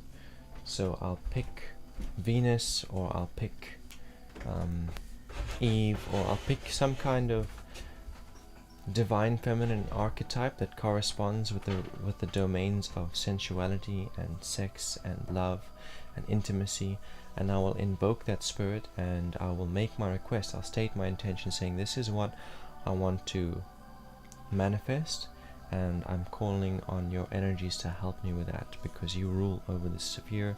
I'm basically requesting permission to make these changes in yours. in the kingdoms that you rule. And then I will go into the ritual space. So just using candles, putting in oils, herbs, putting in a petition of what I'm requesting under the candle I'm burning, speaking my intentions out loud of what I want, and just light the candle. That works. It's good enough. Some things I could recommend to you to improve your spellcasting game is to use emotional energies, to get those emotions flowing.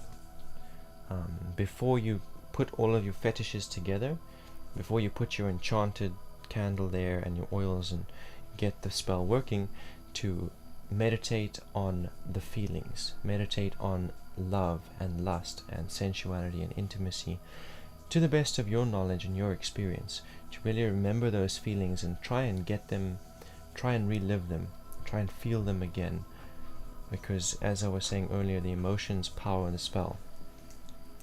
And then another note I want to give you is that there are, like, each element will affect the time period of your spell. Fire is the most quick. It's the most quick acting, and it doesn't last quite as long as the others. Like, to burn something happens very quick. The transformation is quick. But the flame also doesn't last that long before it dies out. To soak something in water until it dissolves takes a while, but it's also relatively quick. Now, to enchant a seed, that takes long. Enchanting a seed and then planting it, and as it grows the spell affects reality, that takes long. But the effects are also long. So then fire and air are very quick. They transform reality quickly, and they don't last all that long in reality. The wind changes quickly. Fire burns out quickly. Water moves quickly, but it's over time, steadily, it can create profound changes. Earth, very slow, but most long-lasting, most secure results.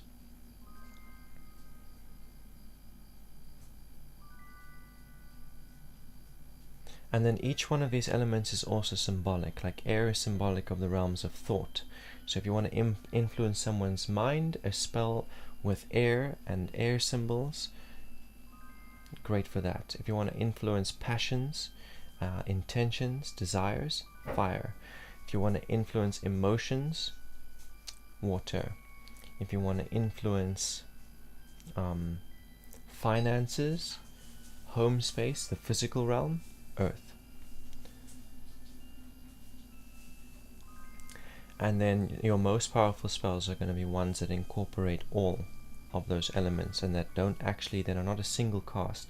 They're spells that last over a period of time, starting with one element, moving into the next element, doing these like with a week in between each stage of the ritual. Those will be the most powerful casts. Can literally move mountains. Again, when I say mountains, it's symbolic of structures, like companies, principalities of big influence, like governments and large companies. When I say move mountains, I mean influencing government, influencing large companies.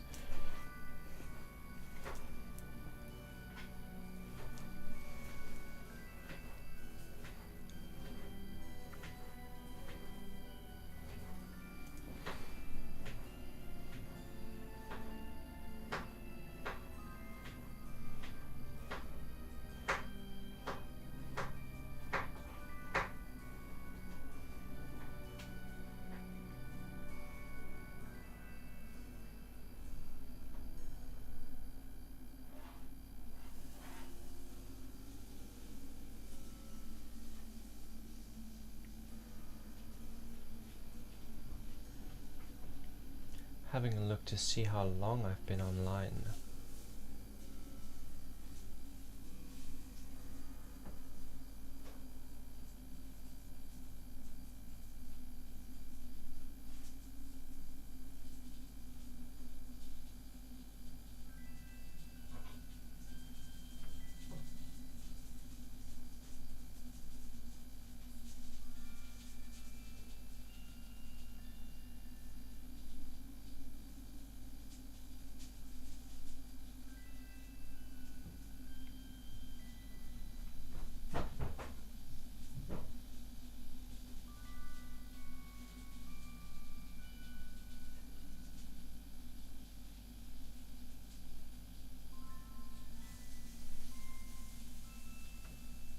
And some might ask me, okay, what are air symbols? If I want to do an air ritual, what are symbols of air?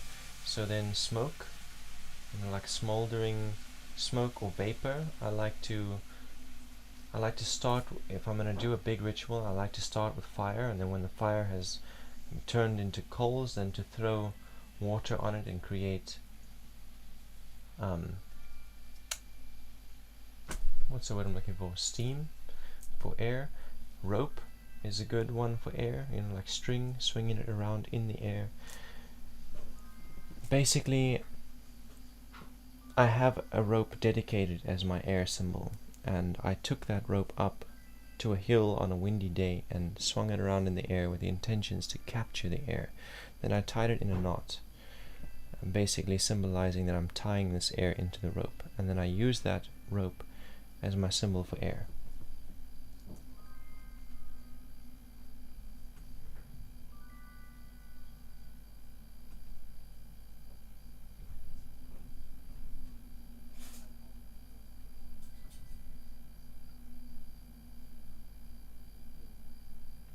Oh dear.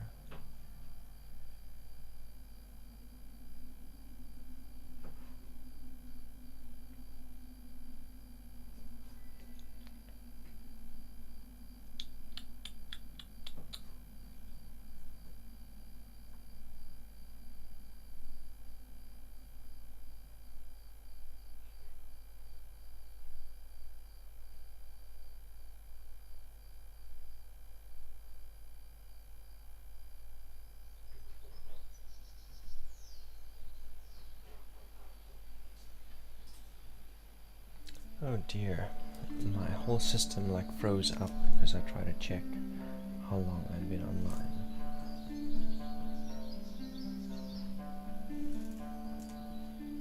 Highly frustrating.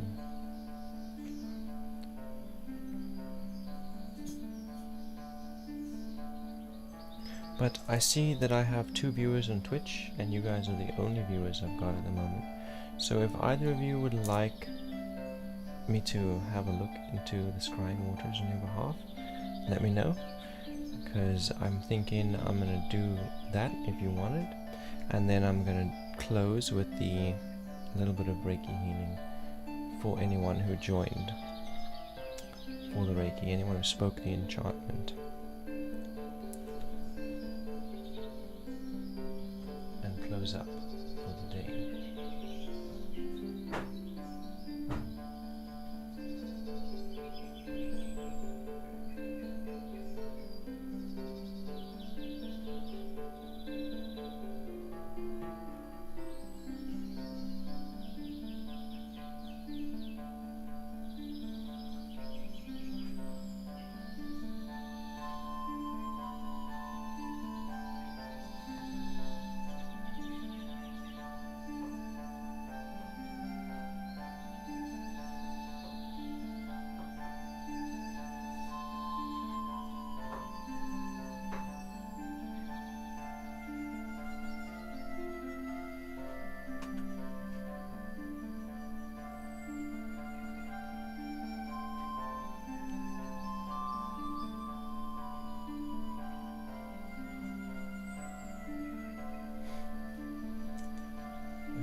Basically, I have this enchanted stone here. I don't know if you've seen it before.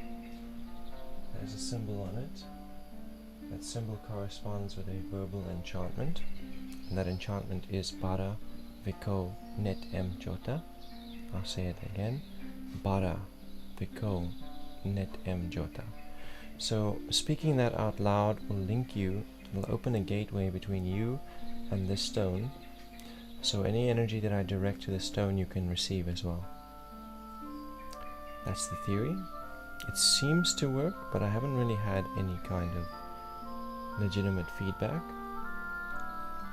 But when I've used this method of influencing or affecting various aspects of reality and the people in it through a symbolic representation, it has worked.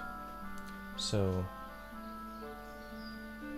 yeah, I'm gonna go ahead and just keep believing that it's working until I get feedback that says otherwise.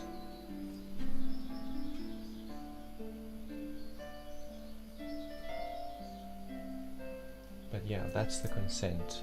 It's a representation of the viewer, but the viewer has to speak the enchantment before they will receive. So that's the consent. If you consent to receive the healing currents, then speak the enchantment. Bara Beko Net M Jota. It is useful for me to know what you are struggling with and what you want healing with and what you need help with, but it's not required. I can divine those things intuitively. When I started out doing this, I used to speak out loud the ailments that I identified, but I've stopped doing that for the sake of privacy.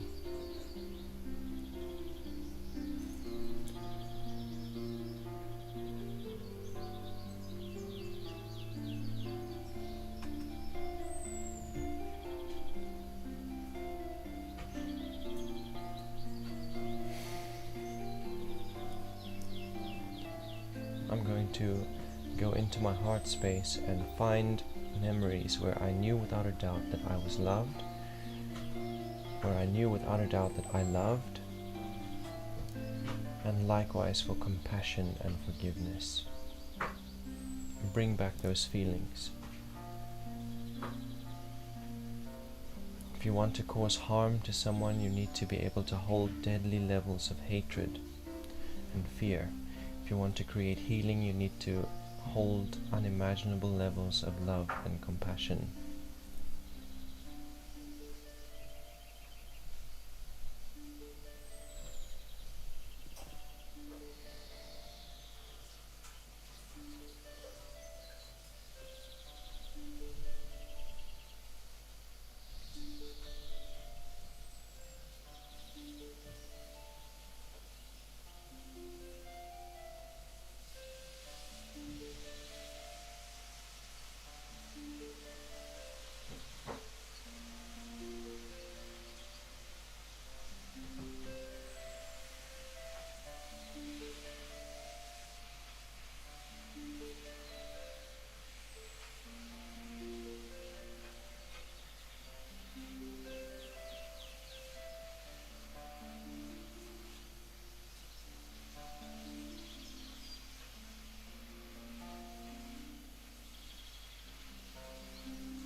mananata uruach yashana eshu yang anama.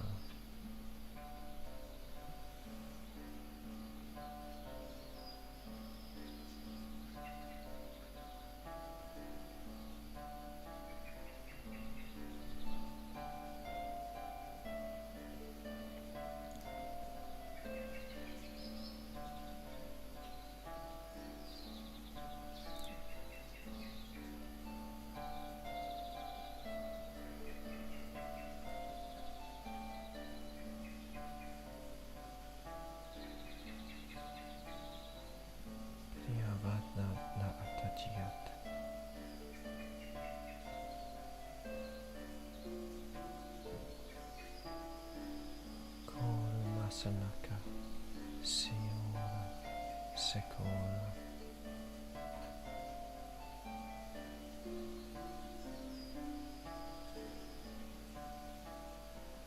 Bria Manakata Eno.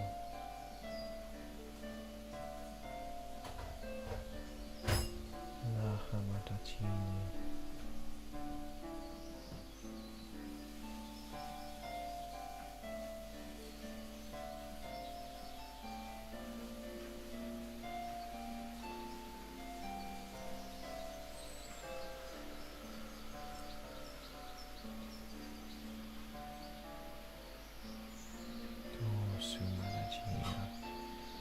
Isa Anama, Isa Anama.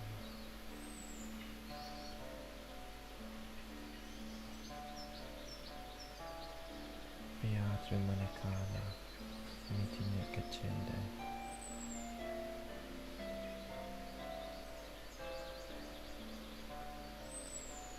Yuach Maniapu.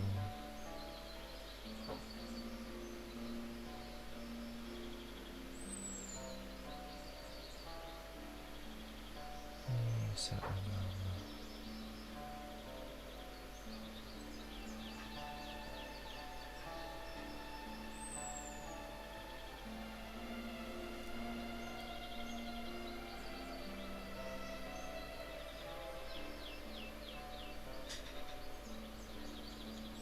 Dorio Manaka Ata Nishini Chikini Dakini Malakata Tena Katakamara Ela Ilayara Manakana Maniyaparu Ruach Inichikinda Ia Anama Ia Anama Esu Esu Oba Esu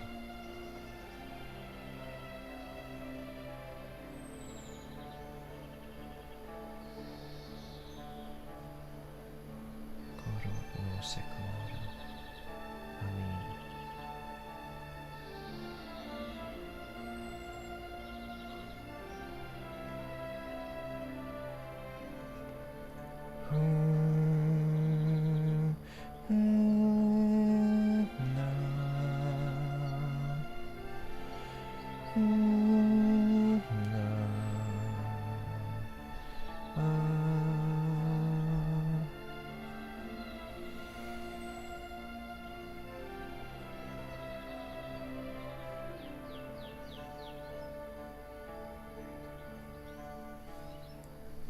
Productive. We are accepting, humble, compassionate, honest, discerning, liberated. So much to be.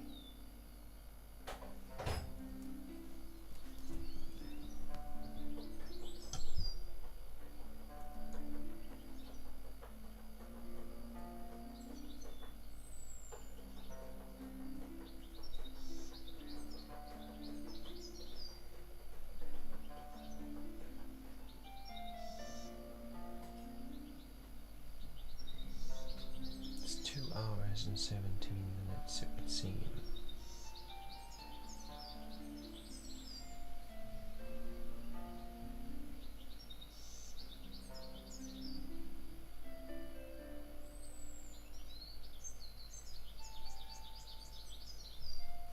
And the time? What is the time? The system is still frozen, so there's no real way for me to know what the time is.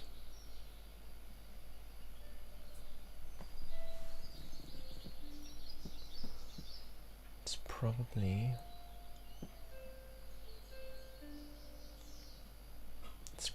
like 11:30.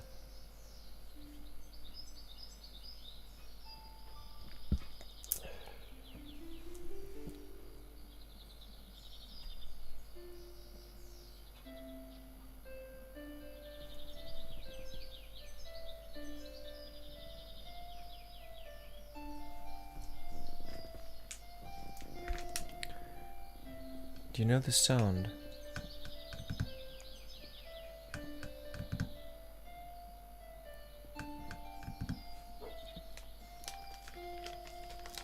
There's a creature that makes that noise here at night. It's not a physical creature, and it follows me around. The first time I ever heard it was in this house in like 2017. But since I heard it, it's now no longer bound to this house. When I go out, I hear it there too.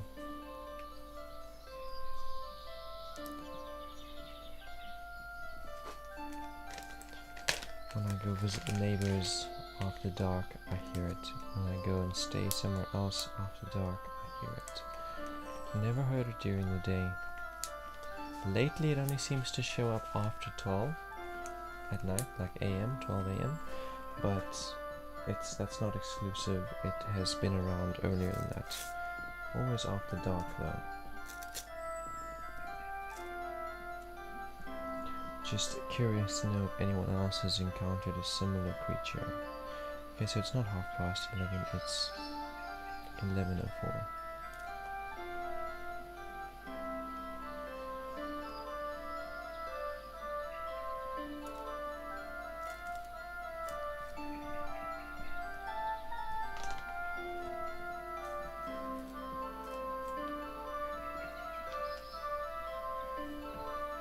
It's 11 PM, guys. The reason I'm online so late, well, I'd like to do these Wednesday streams from 1 PM until 5 PM, but it was grotesquely hot. At 1 PM it was 40 degrees Celsius. Way too fucking hot. So I decided to wait until the evening when the sun had set and it was cooler. But at that time, so I decided to push it from 1 PM until 5 PM. I was like, yeah, at 5 I'll do it. At 5 PM I was set up and ready to go live, and then I saw that ESCOM, the National Power Service Provider, was shutting us off at 6 until 8. So I had to wait until the power came back, and the power only came back at 8:30. So I only got online at like 10 to 9. It was after 9 when I was online.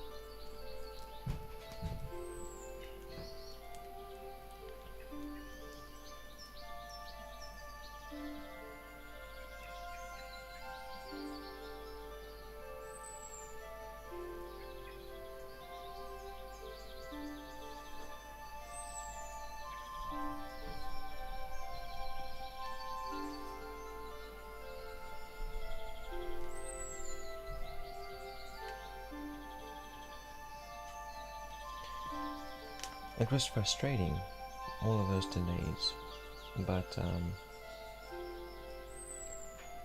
I shifted my perspective on it. I was like, hey, you know, I've been asking the universe what's the best time for a Wednesday stream, and basically the universe decided the time for me today. So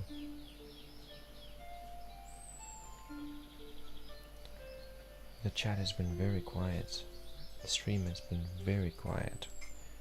Much quieter than last week Wednesday. That's not true. Last week Wednesday it was like this. It was like 2, 3 viewers, 1 viewer for most of the stream until I reached like the 3-hour mark, and then suddenly 3.5-hour mark, then suddenly people started flooding in.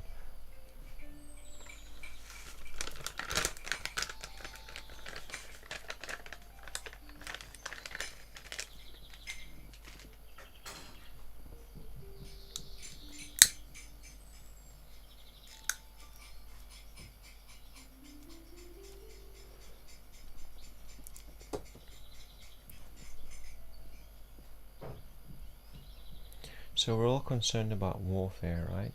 We're concerned about the war. The truth is that World War III has been going on since, last 3 years. Just happens to be that Russia's the first one to actually drop bombs. And it's kind of primitive. The rest of the world has been fighting this war with propaganda and biology.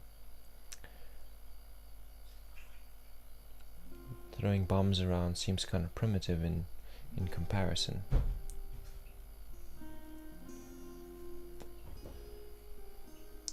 But let me look into these waters and see what the Lords of Chaos have to say regarding this war.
First thing I see is a panther, a large cat,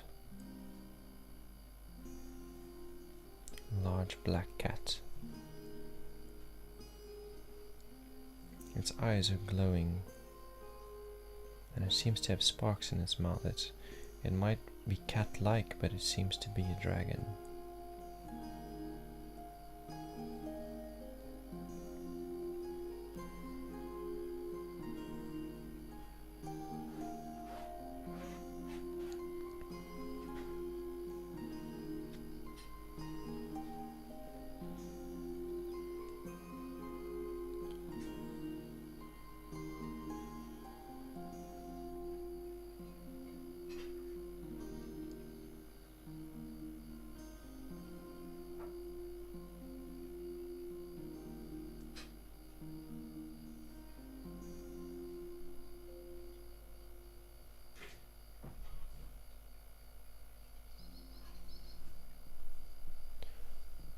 Welcome, Eva.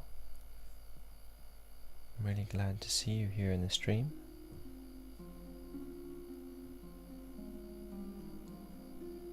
Waiting for this war?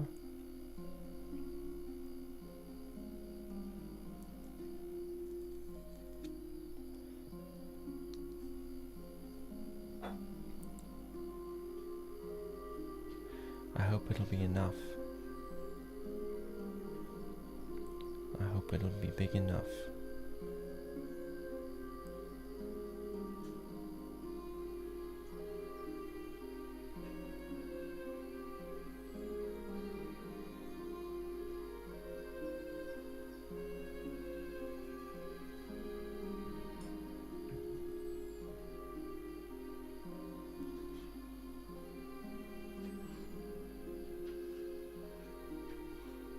I'm going to do my best to give you a raid on Saturday if I have more than 2 viewers. I mean, I always have more than 2 viewers, but not on Twitch. Twitch is the slowest of all my platforms.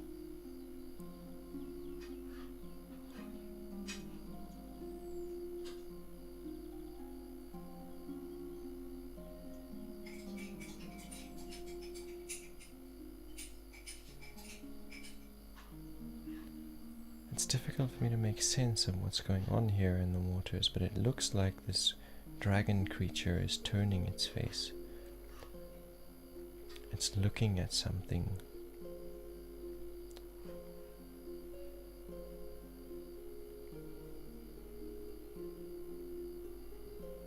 I see the moon rising or setting. Yeah, it's definitely rising over a body of water. And there seems to be a shadowy creature standing on the edge of the water. And the dragon is looking at this shadowy creature.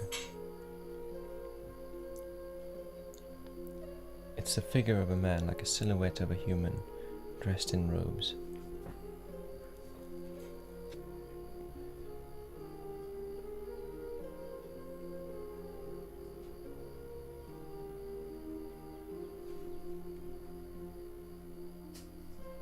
The dragon is coiling and turning himself. It's almost like he's trying to intimidate the man instead of just attack him.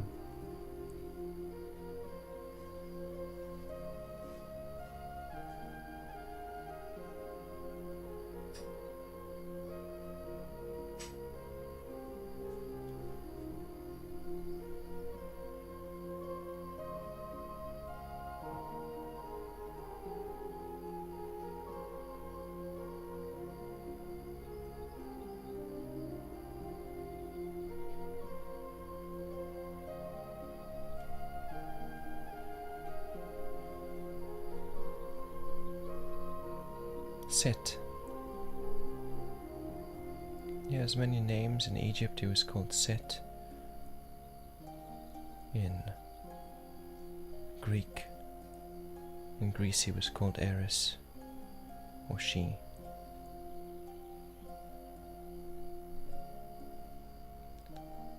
In Hebrew mythology he was called Leviathan.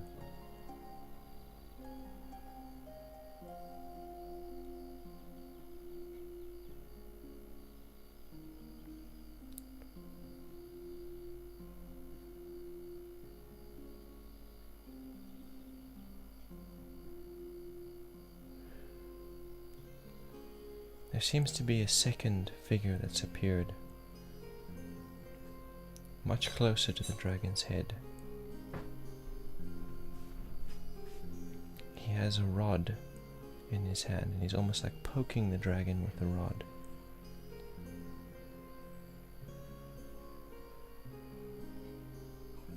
The rod creates sparks every time that it strikes the dragon.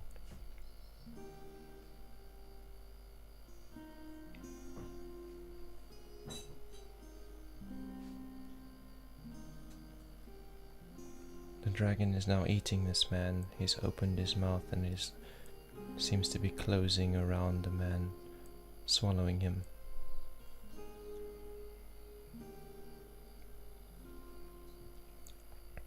The first man who was at the edge of the waters is still there.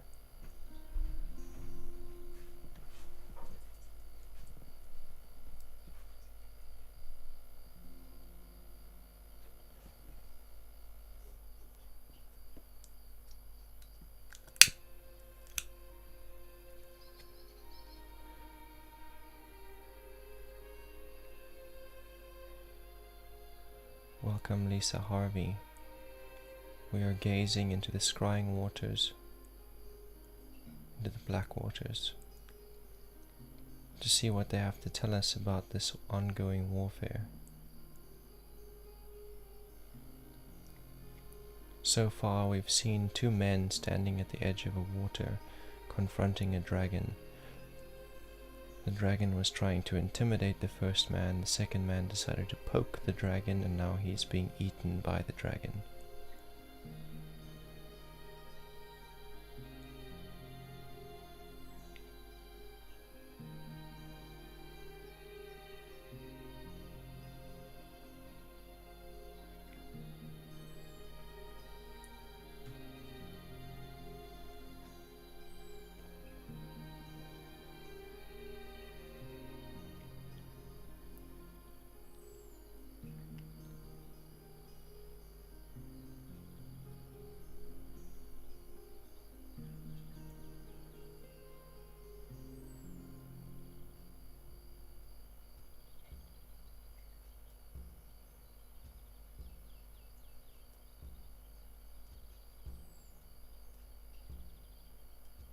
Oh wow. Okay, these symbols, they have a lot of meaning to me.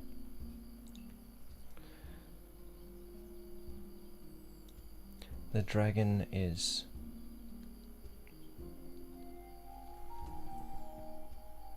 it's not a nation, it's not Russia. It's a unification of nations. It's like NATO.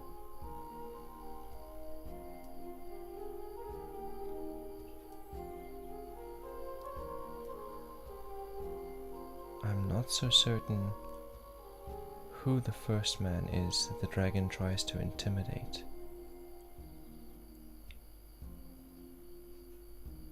But the second man who pokes the dragon is Russia.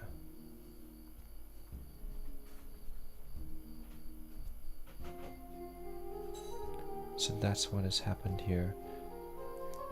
The unified nations, or the unified power, has tried to intimidate two other nations. One of them stood his ground. The other one retaliated, attacked that union. That was Russia bombing Ukraine. And now the dragon is in the process, that union is in the process of devouring that nation. And not through warfare. Not by breathing fire. Literally devouring it. The way that the UN and the rest of the world has sensationalized this war and has put everybody on the side of Ukraine. Literally, you can't go on social media without seeing some prompt to donate to the war efforts in Ukraine, particularly to Ukraine, not to Russia. The entire globe is being turned against Russia in an attempt to devour them politically, not through warfare.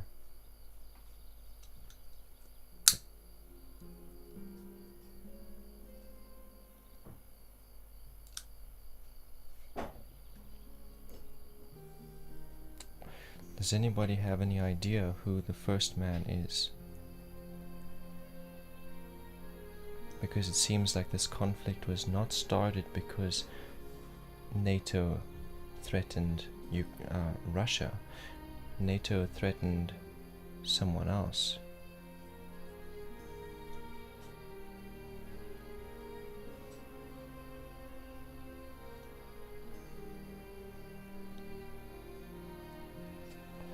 I don't know who Baba Vaga is, unfortunately.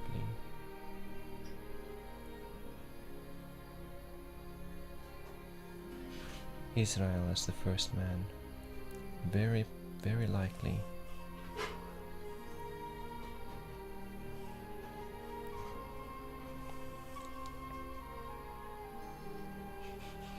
So if it's not NATO, who do you think it is? What do you think it is? It's not one.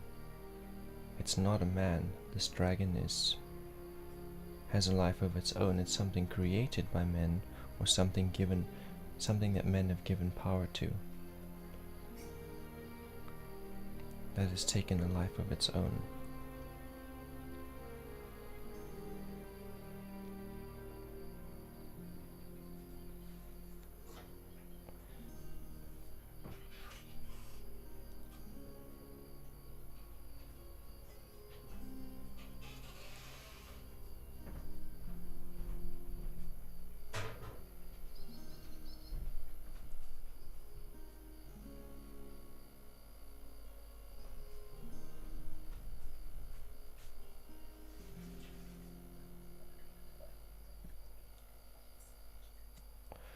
A movement yet to fully awaken.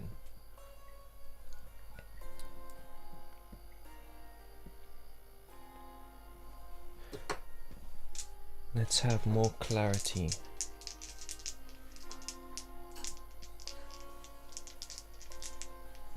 The dragon, it kind of has cat-like features, but its eyes gleam, and it has a long... It has like a dragon-like tail, but it looks very feline. Its eyes gleam white. It is red. It has like a red stripe down the front of its nose and red on its head, but it's mostly black apart from that.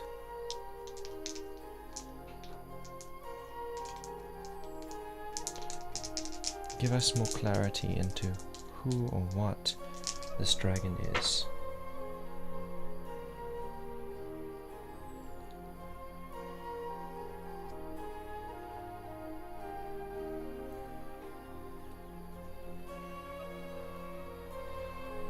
The numbers here add up to 9. So you're right, the first thing that says to me is that this thing is sleeping. It's hermiting, it's isolated.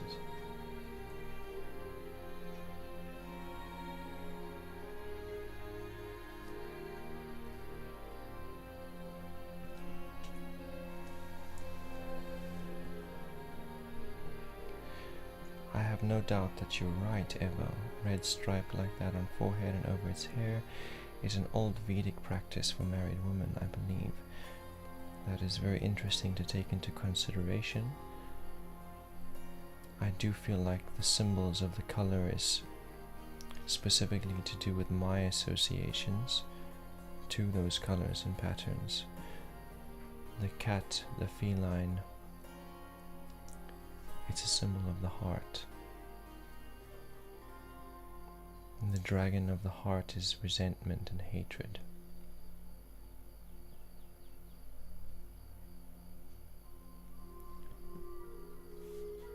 Red corresponding with passion,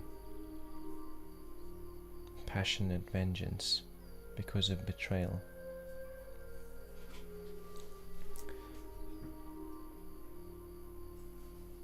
The dragon is born of betrayal, in other words.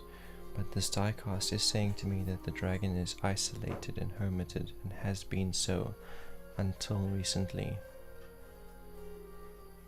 It's about to awaken. It's about to come out of its hermitage.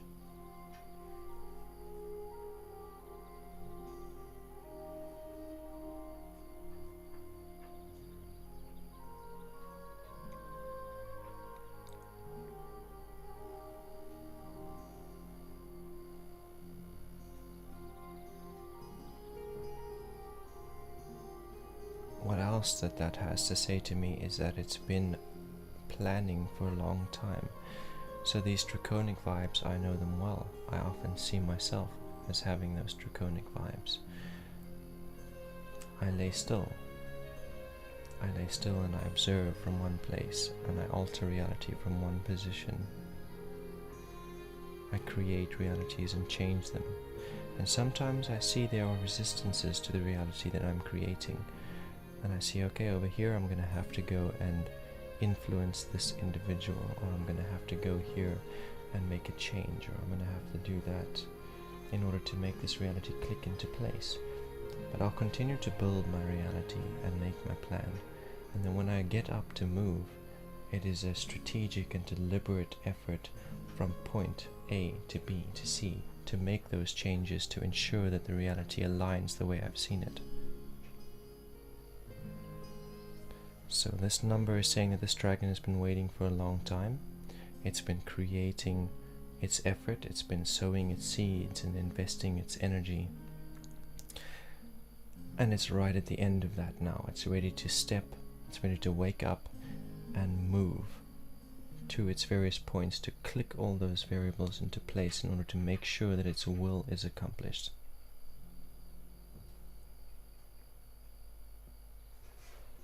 Where are my runestones?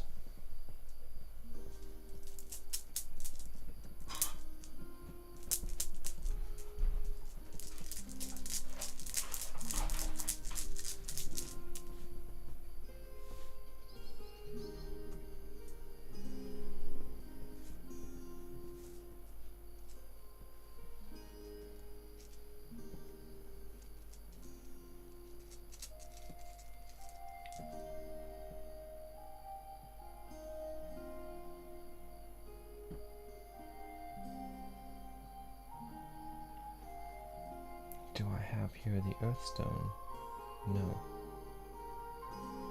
I have here the Waterstone.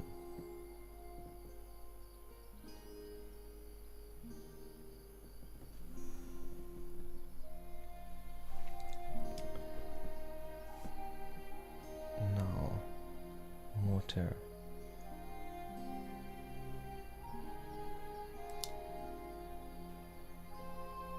This is saying that it likes to play on emotions. It likes to manipulate the masses through emotions, stirring their emotions. These 2 white dice add up to 6. And that's about connection. Overcoming its limits through connection, through interaction, relationship, alliance. And it manipulates those connections, those relationships, and those alliances through emotion. By stirring up the right emotion, pressing the right emotional buttons, inspiring just the right amount of hatred.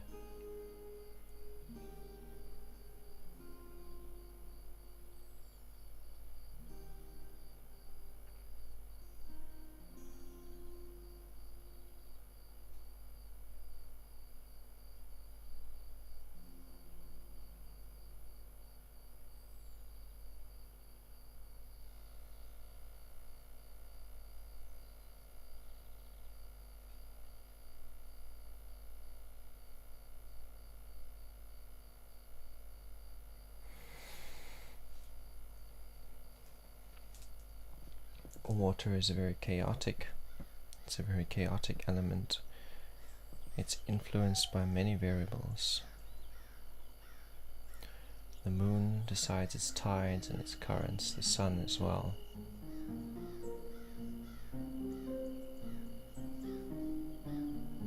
It waxes and wanes, in other words.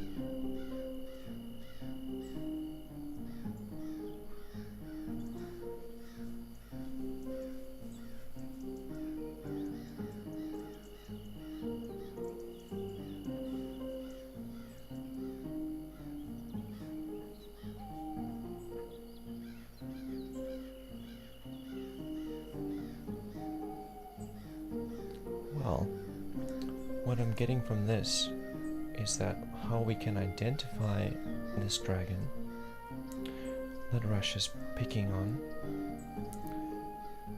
is by looking for these things. We can anticipate the dragon is going to get up and move very strategically and very precisely, clicking certain variables into place, moving between them very quickly. A lot of shit is going to happen once it wakes up, in other words. You're going to hear one thing after another, and it's all going to be linked to the same body, the same organization. Emotional manipulator. If we see people, or we see systems or structures or nations manipulating people emotionally,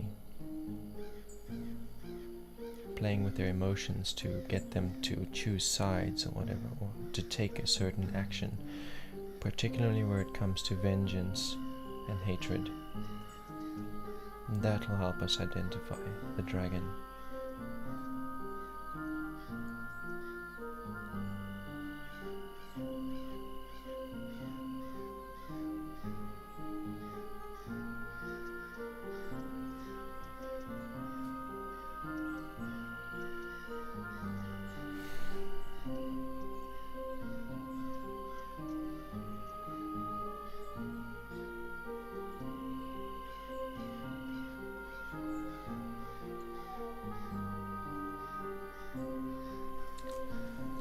But anyway, thank you guys. Thank you for sticking around and watching my stream.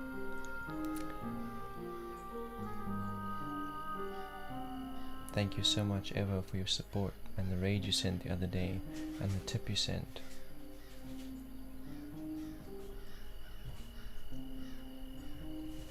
Amazing, thank you. I will auto-host you as well.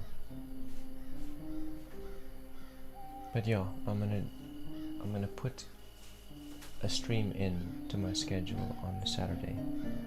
A Twitch exclusive stream dedicated to raising viewers so that I can raid you and others. Because yeah, it seems that Twitch viewers don't like the fact that they have to compete with Meta and YouTube. So yeah.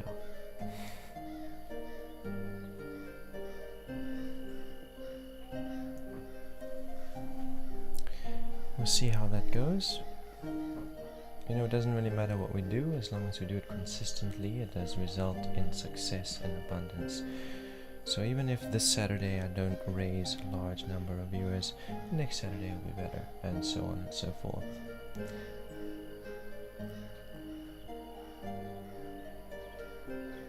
But yeah, I'll do tarot readings again on Friday, and I'll see you then. Wishing you abundance and wealth beyond measure. Amen.